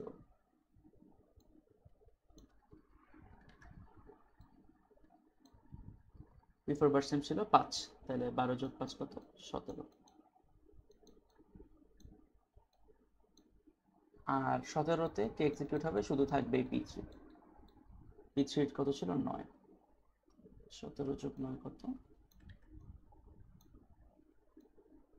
26, এতক্ষণ চলবে P3, অ্যান্ড 26-এ আপনার প্রায়োরিটি কিউ খালি হয়ে গেছে। সো এবার যদি এটা বুঝে থাকেন, আমি প্রত্যেকটা টার্মিনেশন টাইমটা একটু লিখে দিই। Process 1 was terminated at 8, process 2 was at 12, process 4 was at 17, process 3 was at 26। তো তাহলে আমাকে এখান থেকে আমরা ইজিলি ওয়েটিং টাইম বের করতে পারবো আশা করি। সো ফার্স্টে টার্নওভার টাইমটা বের করবো না ওয়েটিং, আমি আগে ওয়েটিং করে দিই পরে টার্নওভার করি, বাট আপনাকে তো আমি ইজিলি করার এক্সাম্পল দেখাইছি, বাট আমি ইন্টুইশন দিয়ে আগে করি। সো প্রসেস 1 অ্যারাইভ করে 0 অ্যামাউন্ট অফ টাইমে এবং তার প্রথমবার অ্যালোকেশন পায় 0 অ্যামাউন্ট অফ টাইমে, তাহলে প্রসেস 1 এর ওয়েটিং টাইম হচ্ছে 0। প্রসেস 2 অ্যারাইভাল হচ্ছে 1 অ্যামাউন্ট অফ টাইমে, 1 ইউনিট টাইমে, প্রসেস 2 প্রথমবার এক্সিকিউশন পায় 8 ইউনিট অফ টাইমে, তাহলে এটার ওয়েটিং টাইম 7। প্রসেস 3 অ্যারাইভ করে 2 ইউনিট অফ টাইমে, প্রথমবার এক্সিকিউশন পায় 17 ইউনিট অফ টাইমে, তাহলে 17 - 2 করলে আসে 15। প্রসেস 4 অ্যারাইভ করে 3 অ্যামাউন্ট অফ টাইমে, এক্সিকিউশন পায় 12 অ্যামাউন্ট অফ টাইমে, তাহলে 9। আমি যেহেতু টার্ন দিয়ে করতেছি, আপনারা একটু ক্রস চেক করে নেন ক্যালকুলেশনটা ঠিক করছি কিনা। আর টার্ন অ্যারাউন্ড টাইম কী হবে, আমি এখানে টার্ন অ্যারাউন্ড টাইম লিখে দিচ্ছি। প্রসেস 1 এর টার্ন অ্যারাউন্ড টাইম কী হবে, সে 0-তে আসে এবং 8-এ শেষ হয়, তাহলে 8। প্রসেস 2 1-এ আসে এবং শেষ করে 12-তে, তার মানে 12 - 1, 11। প্রসেস 3 আসে 2 নাম্বার সেকেন্ডে এবং শেষ হয় 26 সেকেন্ডে। সো 26 মাইনাস 2 করলে কত আসে? 24। প্রসেস 4 আসে 3 অ্যামাউন্ট অফ সেকেন্ডে এবং শেষ হয় 17 নম্বর সেকেন্ডে। 17 মাইনাস 3 করলে কত আসে? এগুলো অ্যাভারেজ করে নেবেন, এটার অ্যাভারেজ এটার অ্যাভারেজ করবেন and stuff like that. So এটা যেহেতু নন প্রিএমটিভ, এখানে কনটেক্সট সুইচের কোনো ক্যালকুলেশন করার দরকার নেই। সো এইটা হচ্ছে আপনাদের জেনারেল সলিউশনটা দেখতে এমন হবে নন প্রিএমটিভ। এখন আমি এই সেম কাজটা করব, বাট আমি এবার করব প্রিএমটিভ।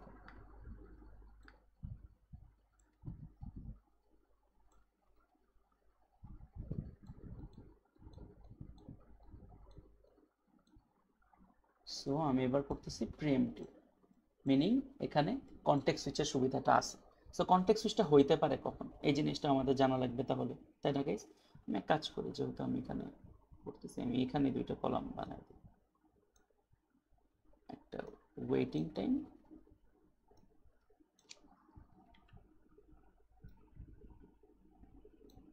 একটা হচ্ছে টার্নারাউন্ড টাইম। সো চলেন আমরা দেখি যে কনটেক্সট সুইচটা করবে কখন। So for the shortage job first, context সুইচটা তখনই করে যখন হচ্ছে আরেকটা নতুন প্রসেস রেডি কিউতে আসে। যেই টাইমে একটা নতুন প্রসেস অ্যারাইভ করে তখনই ওর হাতে একটা নতুন অপশন আসে, ও চেক করে দেখে যে তুমি কি আমার থেকে ছোট জব কিনা। যদি হয় তাহলে তুমি আমার সাথে কনটেক্সট সুইচ করে তুমি রান করা শুরু করো। এক্সাম্পলটা দেখলেই বুঝবে। সো 0th অ্যামাউন্ট অফ টাইমে এগেইন শুধু প্রসেস 1 আছে with 8 burst time. So 1 number second পর্যন্ত কিন্তু আর কোনো প্রসেস আসে নাই, রাইট?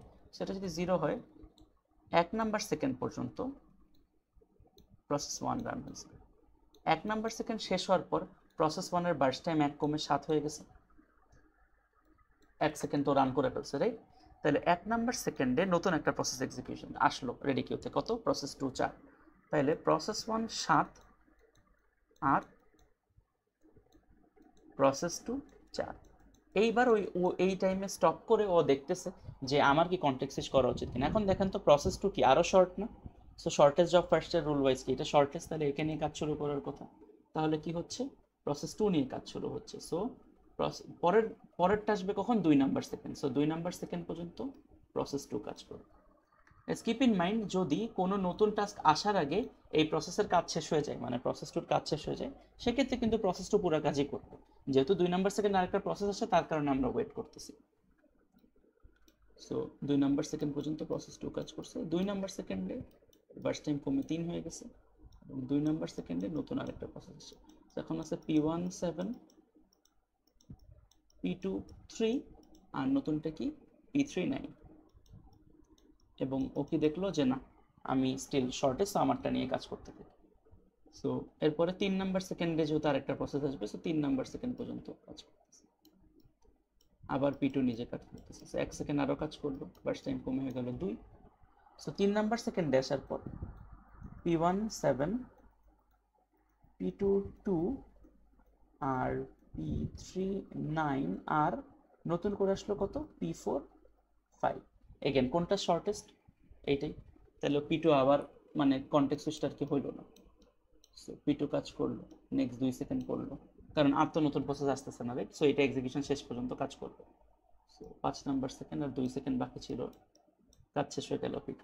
তাহলে 5 নাম্বার সেকেন্ডে থাকলো কে? পুরোটা লিখলাম না, P1 P3 আর P4। তিনটার মধ্যে শর্টেজকে 7 9 আর 5 এর মধ্যে 5। সো P4 এখন কাজ শুরু করবে। এবার P4 নেক্সট 5 সেকেন্ড কাজ করবে, রাইট? ওর বার্স্ট টাইম 5 ছিল। সো 10 পর্যন্ত P4 কাজ করবে এবং শেষ টার্মিনেশন হয়ে যাবে। সো আমি একটু লিখে দিই, P2 টার্মিনেশন হয়েছিল ফর দ্য, মানে যেখানে টার্মিনেট হয়েছে 5, P4 এর টার্মিনেশন শেষ হয়েছে 10 নাম্বার সেকেন্ড। P1 কিন্তু টার্মিনেশন শেষ হয়নি, মাথায় রেখে। সো এবার P4 এর কাজ শেষ। 10 নাম্বার সেকেন্ডে থাকবে কি? 1 আর 3। P1 আর P3 এর মধ্যে কোনটা স্মলেস্ট দেখেন তো? P1 এর বার্স্ট টাইম বাকি 7, P3 এর 9। তাহলে P1 কাজ শুরু করবে। তাহলে 10 থেকে বাকি রিমেনিং 7 সেকেন্ড, মিনিং 17 পর্যন্ত P1 কাজ করে P1 ফাইনালি বার্স্ট টাইম 0 হয়ে গেল। যখনই বার্স্ট টাইম 0 হয়ে গেল, ওই টাইম স্ট্যাম্পটাও টার্মিনেশন টাইম বানায় দেয়। এরপরে বাকি থাকবে কি? শুধু P3। সো 17 নম্বর সেকেন্ডে শুরু থাকবে P3 অ্যান্ড 17 নম্বর সেকেন্ডে P3 থাকলে P3 9 সেকেন্ড লাগবে।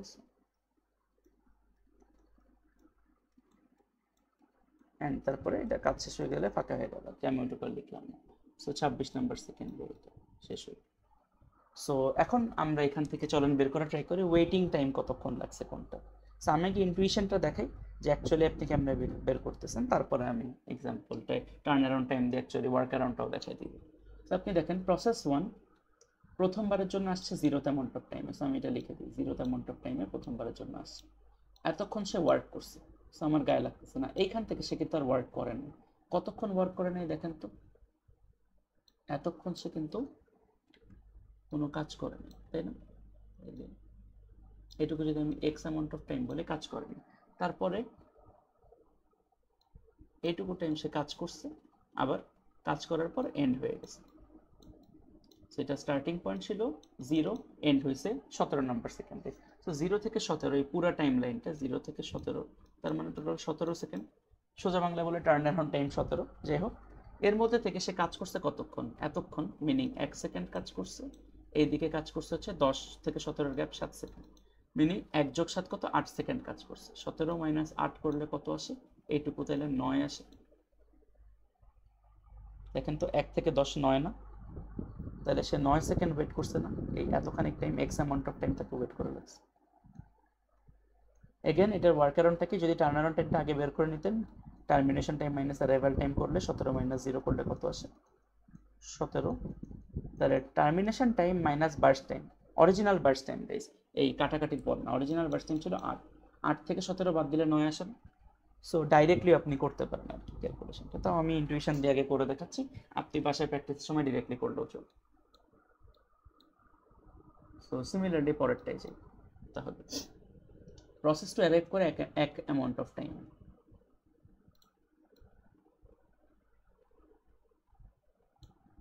প্রসেস টু অ্যারাইভ করে এক অ্যামাউন্ট অফ টাইম এবং এসে অ্যালোকেশন পায় এবং সে শেষ করে 5 অ্যামাউন্ট অফ টাইম। ঠিক আছে, সো অ্যালোকেট হয় এক অ্যামাউন্ট অফ টাইমে এবং শেষ হয় 5 অ্যামাউন্ট অফ টাইমে। তাহলে মাঝখানে পুরোটা টাইমই সে বেসিক্যালি কাজ করে। সো সে এখানে আসে এক অ্যামাউন্ট অফ টাইমে এবং পুরোটা টাইম কাজ করে, কাজ শেষ করে বেরোয়েছে। তাহলে ওয়েট করা লাগছে কোনো একটা টাইমের মধ্যে না, সো কোথাও ওর ওয়েটিং নেই, সো ওয়েটিং টাইম 0। এবং এর টার্ন অ্যারাউন্ড টাইম কত দেখেন তো, 1 থেকে 4, মিনিং 5 মাইনাস 1 করলে কত আসে, সরি 1 থেকে 5, সো 4। একটু দেখেন তো 4 মাইনাস 4 করলে 0ই পেতাম না। সো P3 জন্য এটা আসে হচ্ছে 2 অ্যামাউন্ট অফ সেকেন্ডে। সো P3 আসে হচ্ছে এরকম একটা টাইমে 2 অ্যামাউন্ট অফ সেকেন্ড, এবং সে অ্যালোকেশন কাজ শেষ করে এই টাইমে। সো এতক্ষণ টাইম তার ওয়েট করা লাগে, এইটাকে যদি এক্স বলে এতক্ষণ টাইম ওয়েট করা লাগে। সো 2 থেকে 17 মিনিং 15 সেকেন্ড তাকে ওয়েট করা লাগে। সো ওয়েট করা লাগে 15, এবং বার্স্ট টাইম তার টার্ন অ্যারাউন্ড টাইম কত, সে 2-এ আসে এবং সে কাজ শেষ করে 26, সো 24। সো দেখেন 26 মাইনাস 2 যদি 24 হয়, 24 মাইনাস 9 15 না, উত্তর মিলছে। বাকিটা তো আই হোপ বুঝছেনই। এটা টার্ন অ্যারাউন্ড টাইম হবে আপনার P4 এর টার্ন অ্যারাউন্ড টাইম হবে আসছে 3-এ, শেষ হয়েছে 10-এ। So turn around time 7, 7 minus 5 করলে ওয়েট করছে 2। একটু খেয়াল করে দেখেন যে P4 যদি আসে 3-এ, সে অ্যালোকেশন পাইছে 5-এ, তাকে ওয়েট করে রাখছে 2 অ্যামাউন্ট অফ টাইম। সো এখন আরেকটা জিনিস অ্যাড করে দিই, যেটা নন প্রিএমটিভ করছি বলে এতক্ষণ আমাদের লাগে, সেটা হচ্ছে রেসপন্স টাইম। কারণ কি গাইজ, ওয়েটিং টাইম আর রেসপন্স টাইম নন প্রিএমটিভের জন্য সেম ভেবে দেখেন, কারণ যেই টাইমে সে প্রথমবার আসে সেই টাইমে সে সিপি অ্যালোকেশন পায়। কিন্তু এখানে কিন্তু রেসপন্স টাইম ডিফারেন্ট, কারণ সিপি অ্যালোকেশন পাওয়ার পর সে কন্টেক্সট সুইচ করে চলেও যেতে পারে। সো চলেন একটু দেখি তাহলে এখানে রেসপন্স টাইমটা কত হবে। P1 এর রেসপন্স টাইম, সে 0 সেকেন্ড এসে 0 সেকেন্ড অ্যালোকেশন পায়, সো 0। P2 1 নাম্বার সেকেন্ডে এসে 1 নাম্বার সেকেন্ডে প্রথমবারের জন্য অ্যালোকেশন পায়, সো 1। P3 2 নাম্বার সেকেন্ডে আসে, মিনিং এখানে আসে, কিন্তু সে প্রথমবার রেসপন্স পায় 17 নম্বর সেকেন্ড, সো 2-এ আসে, 17-তে প্রথম রেসপন্স পায়, তাহলে তার রেসপন্সের গ্যাপ ছিল কত, 15। P4 প্রথমবার আসে 3 নাম্বার সেকেন্ডে,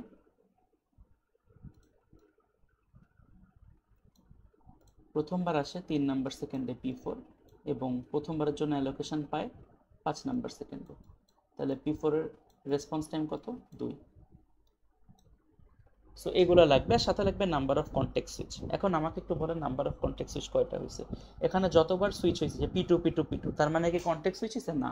কন্টেক্ট সুইচ হওয়া মানে এক হচ্ছে তাকে গ্যারান্টি টার্মিনেট হওয়া যাবে না। টার্মিনেট হওয়ার পরে যেই প্রসেসটা আছে, ধরেন P4 এর কাজ শেষের পর আবার P1 আসছে, এটাকে কিন্তু কন্টেক্ট সুইচ বলেন। কন্টেক্সট হচ্ছে P4 এর কাজের মাঝখানে তাকে থামাই দেওয়ার একটা প্রসেস আনা, মিনিং যে P1 কে পয়েন্টে থামাই দেওয়ার একটা প্রসেস আছে, এটা একটা কন্টেক্সট সুইচ। সো একটা কন্টেক্সট সুইচ হয়েছে। এবার দেখেন P2 কন্টেক্সট সুইচ হয়নি, কন্টেক্সট সুইচ হয়নি, এখানে সে কাজ শেষ করে ফেলছে, কাজ শেষ করার পর P4 আসছে, তার মানে কন্টেক্সট সুইচ হয়নি। তারপর এখানে গেল P4 তার কাজ শেষ করার পর আবার P1 কে ব্যাক আনলো, কন্টেক্সট সুইচ হয়েছে? না, হয়নি, কারণ P4 কিন্তু কাজ শেষ হয়ে গেছে, টার্মিনেট। P1 আবার কি থামছে? না, P1 কিন্তু থামে নাই, P1 টার্মিনেট শেষ হওয়ার পর এখানে গেছে, এবং তারপরে P3 কাজ করে চলে গেছে। সো কন্টেক্সট সুইচ টোটাল হয়েছে একটা। যদি আরো কয়েকবার কন্টেক্সট সুইচ হতো সেক্ষেত্রে এই ভ্যালুগুলো বাড়তো। সো এই ছিল হচ্ছে pre-emptive version of single short job first. So এটাকে অনেক সময় শর্টেস্ট রিমেইনিং জব ফার্স্টও বলা হয়ে থাকে, কারণ বারবার বার্স্ট টাইম আপডেট হয়েছে। সো রিমেইনিং যতগুলো জব আছে তার রিমেইনিং বার্স্ট টাইমের মধ্যে যেটা সব থেকে ছোট সেটাকে নিয়ে আমরা প্রত্যেকবার আগাচ্ছি।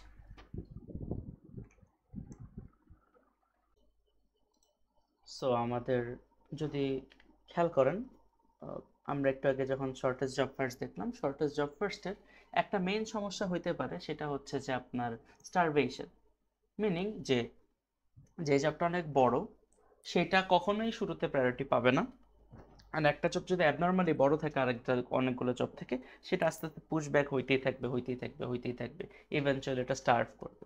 সো এই স্টারভেশনটাকে কেমনে রিজলভ করে, অ্যান্ড আরও অন্যান্য কিছু আইডিয়া, যেমন টাইম কোয়ান্টামের আইডিয়া নিয়ে আমরা যে নতুন টপিকটা আজকে বা নতুন শিডিউলিংটা দেখবো সেটা হচ্ছে রাউন্ড রবিন। এখন রাউন্ড রবিনটা দেখতে কেমন হয়? রাউন্ড রবিনটা আপনারা গেম রাউন্ড রবিনটা বলতে যেটা বুঝেন বেসিক্যালি ওরকমই হয় দেখতে। আমি আপনাকে একটা এক্সাম্পল দেখাই। So round robin is basically works like it's a circular, it works like a circular array basically, বা circular queue, meaning ধরেন আপনার কাছে চারটা প্রসেস আছে, process 1, process 2, process 3, process 4। So ওরা কি করে, এটা প্রিএমটিভ অ্যালগোরিদম। সো ওরা কি করে, ওরা প্রিএমশন ওয়াইজ একের পর এক, মানে শুরু করেন ধরেন প্রসেস 1 থেকে, ওরা একটা টাইম কোয়ান্টাম বা একটা টাইম স্লাইস ধরে। লেটস আমি টাইম কোয়ান্টাম দিলাম 4, প্রতি 4 সেকেন্ড পর পর আরেকটা প্রসেস রান শুরু হয়। সো ধরেন এই প্রসেস 1 টোটাল ধরেন 10 সেকেন্ড।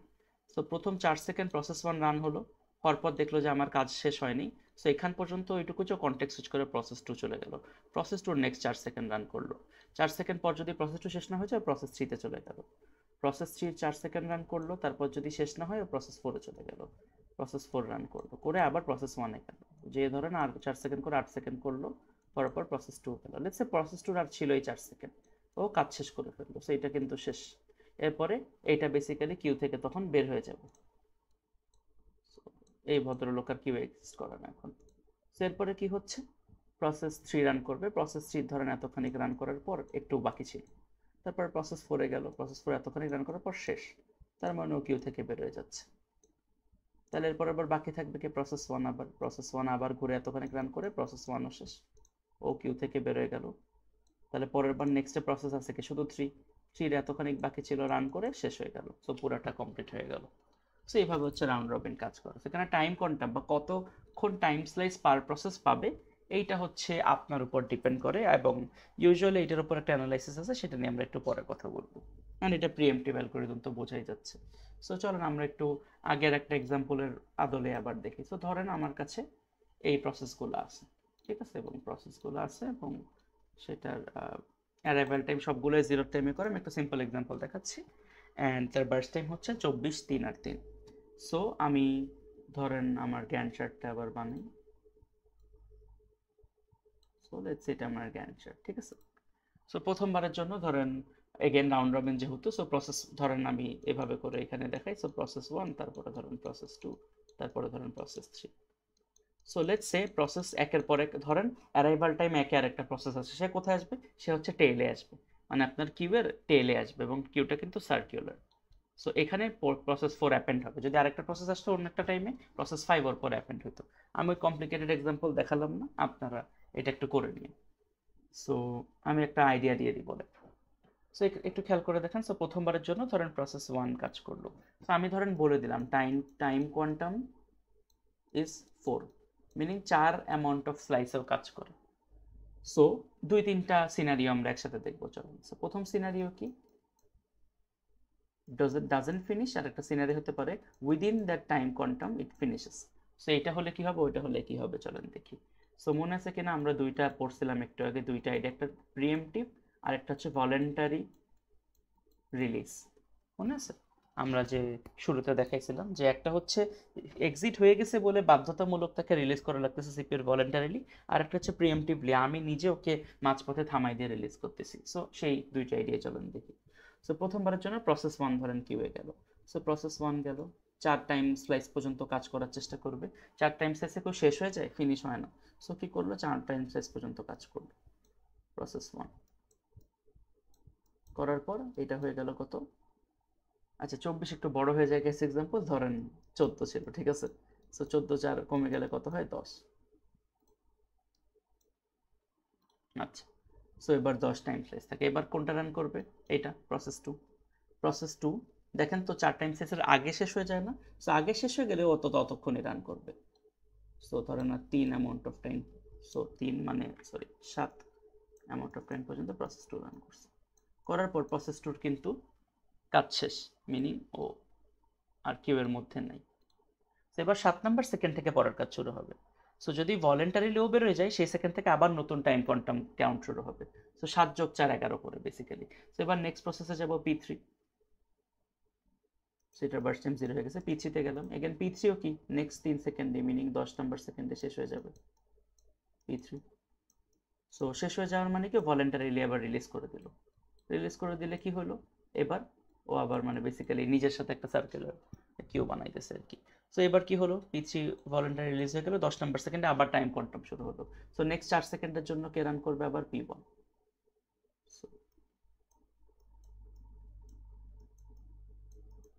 সো আর বাকি থাকবে 6। যেহেতু সার্কুলারলি আবার P1এই যাবো, আর তো কোনোটা নাই কিউবে, তাহলে পরের 4 সেকেন্ডের জন্য 18 সেকেন্ড পর্যন্ত আবার P1 রান করবে। করার পর হবে 2, তারপরে আর 2 সেকেন্ডের জন্য P1 রান করবে, অ্যান্ড শেষ। এটা হচ্ছে আপনার রাউন্ড রবিন। এখন এখানে যদি এই ধরেন অ্যারাইভাল টাইম 20, রাইট, ধরেন অ্যারাইভাল টাইম 21-এ P4 আসে, তখন কি হবে, ও এইখানে অ্যাপেন্ড হবে, মানে আচ্ছা 21 দিলে তো আসলে ভুল হয়। ধরেন অ্যারাইভাল টাইম ধরেন অ্যারাইভাল টাইম 13-তে অ্যাড হয়েছিল। সো 13 পর্যন্ত কে শুধু P1ই ছিল না। সো যেখানেই যেই পয়েন্টে আর কি ও অ্যাড হয় বা আসে, ও টাইম কোয়ান্টামের মাঝখানে কন্টেক্সট সুইচ করে না। সো ওকেও টাইম কোয়ান্টাম পর্যন্ত যেতে দেয়, মিনিং 10 থেকে 14 পর্যন্ত এ যায়। আর মিন ওয়াইল P1 এর পর এখানে P3 অ্যাড হয়ে যায়, সরি P4 অ্যাড হয়ে যায়। 14 নাম্বার সেকেন্ডে যাওয়ার পর তারপর সে P4 রান করে। মানে আমরা যেমন শর্টেজ অফ ফার্স্টে দেখছিলাম, নতুনটা অ্যারাইভ করলে ওই পয়েন্টেই থেমে যায়, কাইন্ড অফ থেমে যায়, চেক করে নতুনটার সাথে যে তোমাকে আগে আমি লোড করবো কিনা, সেই সিচুয়েশন কিন্তু এখানে না। ওর মতো টাইম কোয়ান্টামটা ফিনিশ করে, ফিনিশ করার পর ততক্ষণে তো রেডি কিউয়ের নতুনটা আসছে, রেডি কিউয়ের ওর পরেরটায় যায়, ও বেসিক্যালি ডট নেক্সটে যায় আর টাইম কোয়ান্টাম পর্যন্ত চলা ট্রাই করে। চলতে পারলে সে আপনার প্রিএম্প্ট করে দেয়, মানে পরেরটাকে আপনার কন্টেক্সট শিফট করে দেয়। আর যদি তার আগে কমপ্লিট হয়ে যায়, সেক্ষেত্রে সে ভলেন্টারি রিলিজ করে দিয়ে ওই পয়েন্ট থেকে বলে এবার রেডি কিউয়ের নেক্সট জন আবার কাজ শুরু করো।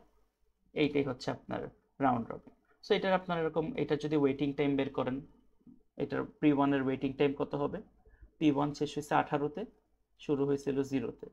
সো মাঝখানের এতখানিক টাইম সে ওয়েট করছে, মিনিং 4 থেকে 10 এই টাইমটা ওয়েট করছে। সো 6 অ্যামাউন্ট অফ টাইম তার ওয়েটিং টাইম হবে। সিমিলারলি P2 এর ওয়েটিং টাইম কত হবে, ওতে একবারেই কাজ শেষ হয়ে গেছিল। সো 0 থেকে 4, সো 4 সেকেন্ড হবে P2 এর ওয়েটিং টাইম। P3 এর ওয়েটিং টাইম কতক্ষণ হবে, সে 0 নাম্বার সেকেন্ডে আসছিল, সো 0 থেকে, এটা মুছে 3 এর কনফিউশন লাগবে, সো 0 থেকে 7, সো 7 সেকেন্ডের ওয়েটিং টাইম হবে। আর টার্ন অ্যারাউন্ড টাইম কত হবে, P1 এর টার্ন অ্যারাউন্ড হবে 0 নাম্বার সেকেন্ডে আসছিল এবং শেষ হয়েছে 18 নম্বর সেকেন্ডে, তাহলে টার্ন অ্যারাউন্ড টাইম হবে 18। P2 এর টার্ন অ্যারাউন্ড টাইম কত হবে, 0 নাম্বার সেকেন্ডে আসছে এবং শেষ হয়েছে 7, তাহলে 7। আর P3 এর হবে 0-তে আসছিল, 10-এ শেষ হয়েছে 10। এইভাবে করে আপনি করবেন। ফার্স্ট রেসপন্স P1 এর 0, P2 এর 4, আর P3 এর 7 গেল। সো রাউন্ড রবিনের ঝামেলাগুলো কি, ওয়েল প্রথম ঝামেলা হচ্ছে টাইম কোয়ান্টাম। যে এখানে কন্টেক্সট সুইচ কয়টা হয়েছে চলেন আমরা দেখি। P1 একবার কন্টেক্সট সুইচ হয়েছে, আমি ব্লু কালার দিয়ে দেখাই। সো P1 এখান থেকে এখানে একটা কন্টেক্সট সুইচ করছে, এখান থেকে এখানে কিন্তু কন্টেক্সট সুইচ হয় নাই, কারণ এটা ভলান্টারিলি রিলিজ করছিল। এখান থেকে ওইখানে কন্টেক্সট সুইচ হয়নি। এখানে P1 যখন গেল তারপর কিন্তু আর তার কন্টেক্সট সুইচ হয় না, বিকজ তো P1 নিজের মধ্যে রান করতেছে। তো বেসিক্যালি কন্টেক্সট সুইচ একটা। কিন্তু যদি খেয়াল করে দেখেন, এটা যদিও একটা simplistic example, but time sharing এর এই টাইম কোয়ান্টামটা যত ছোট হবে তত কন্টেক্সট সুইচ বাড়বে না। ব্যাপারটাকে আমি বোঝাতে পারতেছি যে টাইম কোয়ান্টামটা যত ছোট হইতে থাকবে তত কন্টেক্সট সুইচ বাড়বে। আর টাইম কোয়ান্টাম যদি অনেক বড় হয়ে যায় সেক্ষেত্রে কোনো কন্টেক্সট সুইচই হবে না। মিনিং, যদি ধরেন প্রত্যেকটা প্রসেস, ধরেন একটা প্রসেস সর্বোচ্চ চলে 8 সেকেন্ড, একটা চলে 3 সেকেন্ড, একটা চলে 9 সেকেন্ড, আমার টাইম কোয়ান্টামই যদি হয় 13 সেকেন্ড, তাহলে কি কোনো প্রসেসই তার মাঝখানে প্রিএম্প্ট করতে পারবে না, মানে কোনো প্রসেসটাই তার মাঝখানে পজ করে বা থেমে আর একটা প্রসেসে যাইতে পারবে না। সো টাইম কোয়ান্টাম অনেক বেশি বড় হয়ে গেলে এটা দেখতে অনেকটা ফার্স্ট কাম ফার্স্ট সার্ভের মতো হয়ে যাবে। আর টাইম প্রসেস অনেক ছোট হয়ে গেলে আমার এত বেশি কনটেক্সট সুইচ হওয়া শুরু করবে যে আমার অ্যাট দ্য সেম টাইম কি আমার সিপিইউ শিডিউলিংটা স্লো হওয়া শুরু করবে, কারণ বারবার কনটেক্সট সুইচ হলে ওভারহেড হবে। সো এই আইডিয়াগুলো হচ্ছে আমি একটু অ্যানালাইসিসে বলে দিলাম যাতে বুঝেন যে কি টাইমে কোনটা ভালো কোনটা খারাপ। সো ইউজুয়ালি আমরা এটাকে কিভাবে রিজলভ করি সেটা হচ্ছে আমরা টাইম কোয়ান্টামটা এমন একটা টাইম কোয়ান্টাম সেট করি which is greater than 80% of the প্রসেসের burst time, of all processes burst time, meaning 80% process যেন এই একটা টাইম কোয়ান্টামের মধ্যেই তাদের কাজ শেষ করে ফেলতে পারে। তো তাহলে কনটেক্সট সুইচ হওয়ার সুযোগটা একটু কম থাকে। আর যেগুলো একটু বড় প্রসেস সেগুলো কনটেক্সট সুইচ হলো যাতে অন্যান্য প্রসেস তাদের কাজ করার টাইম পায়। কিন্তু 80% প্রসেসের বার্স্ট টাইমের যে আপনার অ্যাভারেজ বলতে পারেন তার থেকে টাইম কোয়ান্টাম বেশি থাকে। সো সরি, মানে বুঝছেন তো আর কি আইডিয়াটা কি, যে টোটাল 80% প্রসেসর বার্স্ট টাইম যেন আপনার টাইম কোয়ান্টামের থেকে বেশি থাকে, মিনিং লেস দ্যান সাইন হবে আর কি। সো টাইম কোয়ান্টাম যেন প্রত্যেক 80% প্রসেস যেন এক টাইম কোয়ান্টামের মধ্যেই তার কাজ শেষ করতে পারে আর কি।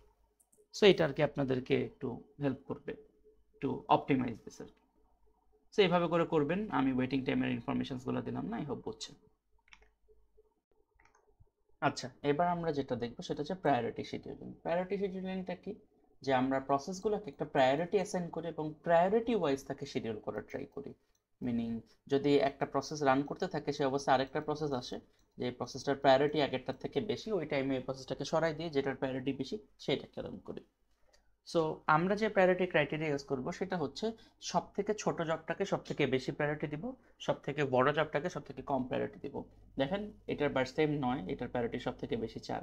প্রায়োরিটি হচ্ছে বাই দ্য ওয়ে যত ছোট তত ভালো আর কি। সো প্রায়োরিটি 1 পাইছে সব থেকে কম বার্স্ট টাইম আলাটা, এভাবে করে আর কি সাজানো। সো আপনাকে যদি এভাবে প্রায়োরিটি শিডিউলিং করতে বলে, এবং বাই দ্য ওয়ে আমি প্রিএমটিভ ভার্সনটা দেখাচ্ছি, তাহলে গ্যান্ট চার্টটা দেখতে কেমন হবে চলুন দেখি।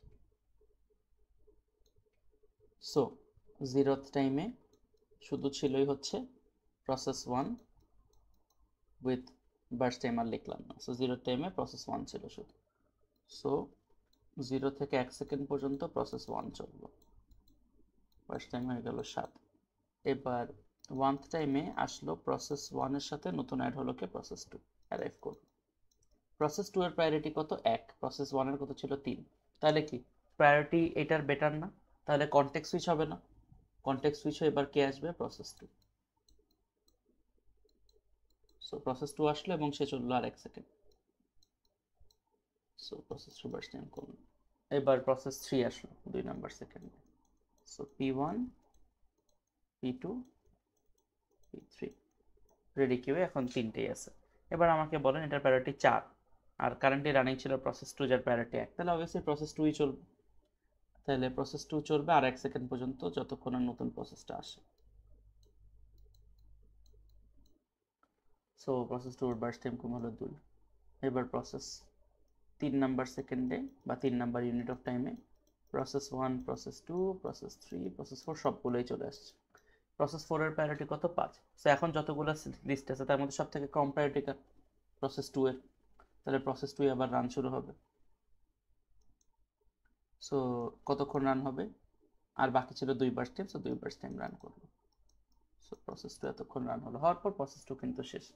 5 নাম্বার সেকেন্ডে থাকলো কে 1, 3 আর 4। দেখেন তো প্রসেস 1 এর প্রায়োরিটি 3, প্রসেস 3 এর 4 আর প্রসেস 4 এর প্রায়োরিটি, আচ্ছা ঠিক আছে মানে একটু ভুল লিখছি, এটা 2 হবে, 5 কেন 2 হবে। সো প্রসেস 4 এর প্রায়োরিটি হচ্ছে 2। তো আমাকে এবার বলেন এই প্রসেস 4 যেহেতু প্রসেস 2 ডান, এটা তো কাজ শেষ, এটা বাদ, বেসিক্যালি প্রায়োরিটি আর নাই আর। সো এই তিনটার মধ্যে স্মলেস্ট কে প্রসেস 4, তাহলে প্রসেস 4 নিয়ে কাজ শুরু করে চলুন। প্রসেস 4 এর বার্স্ট টাইম কত 5,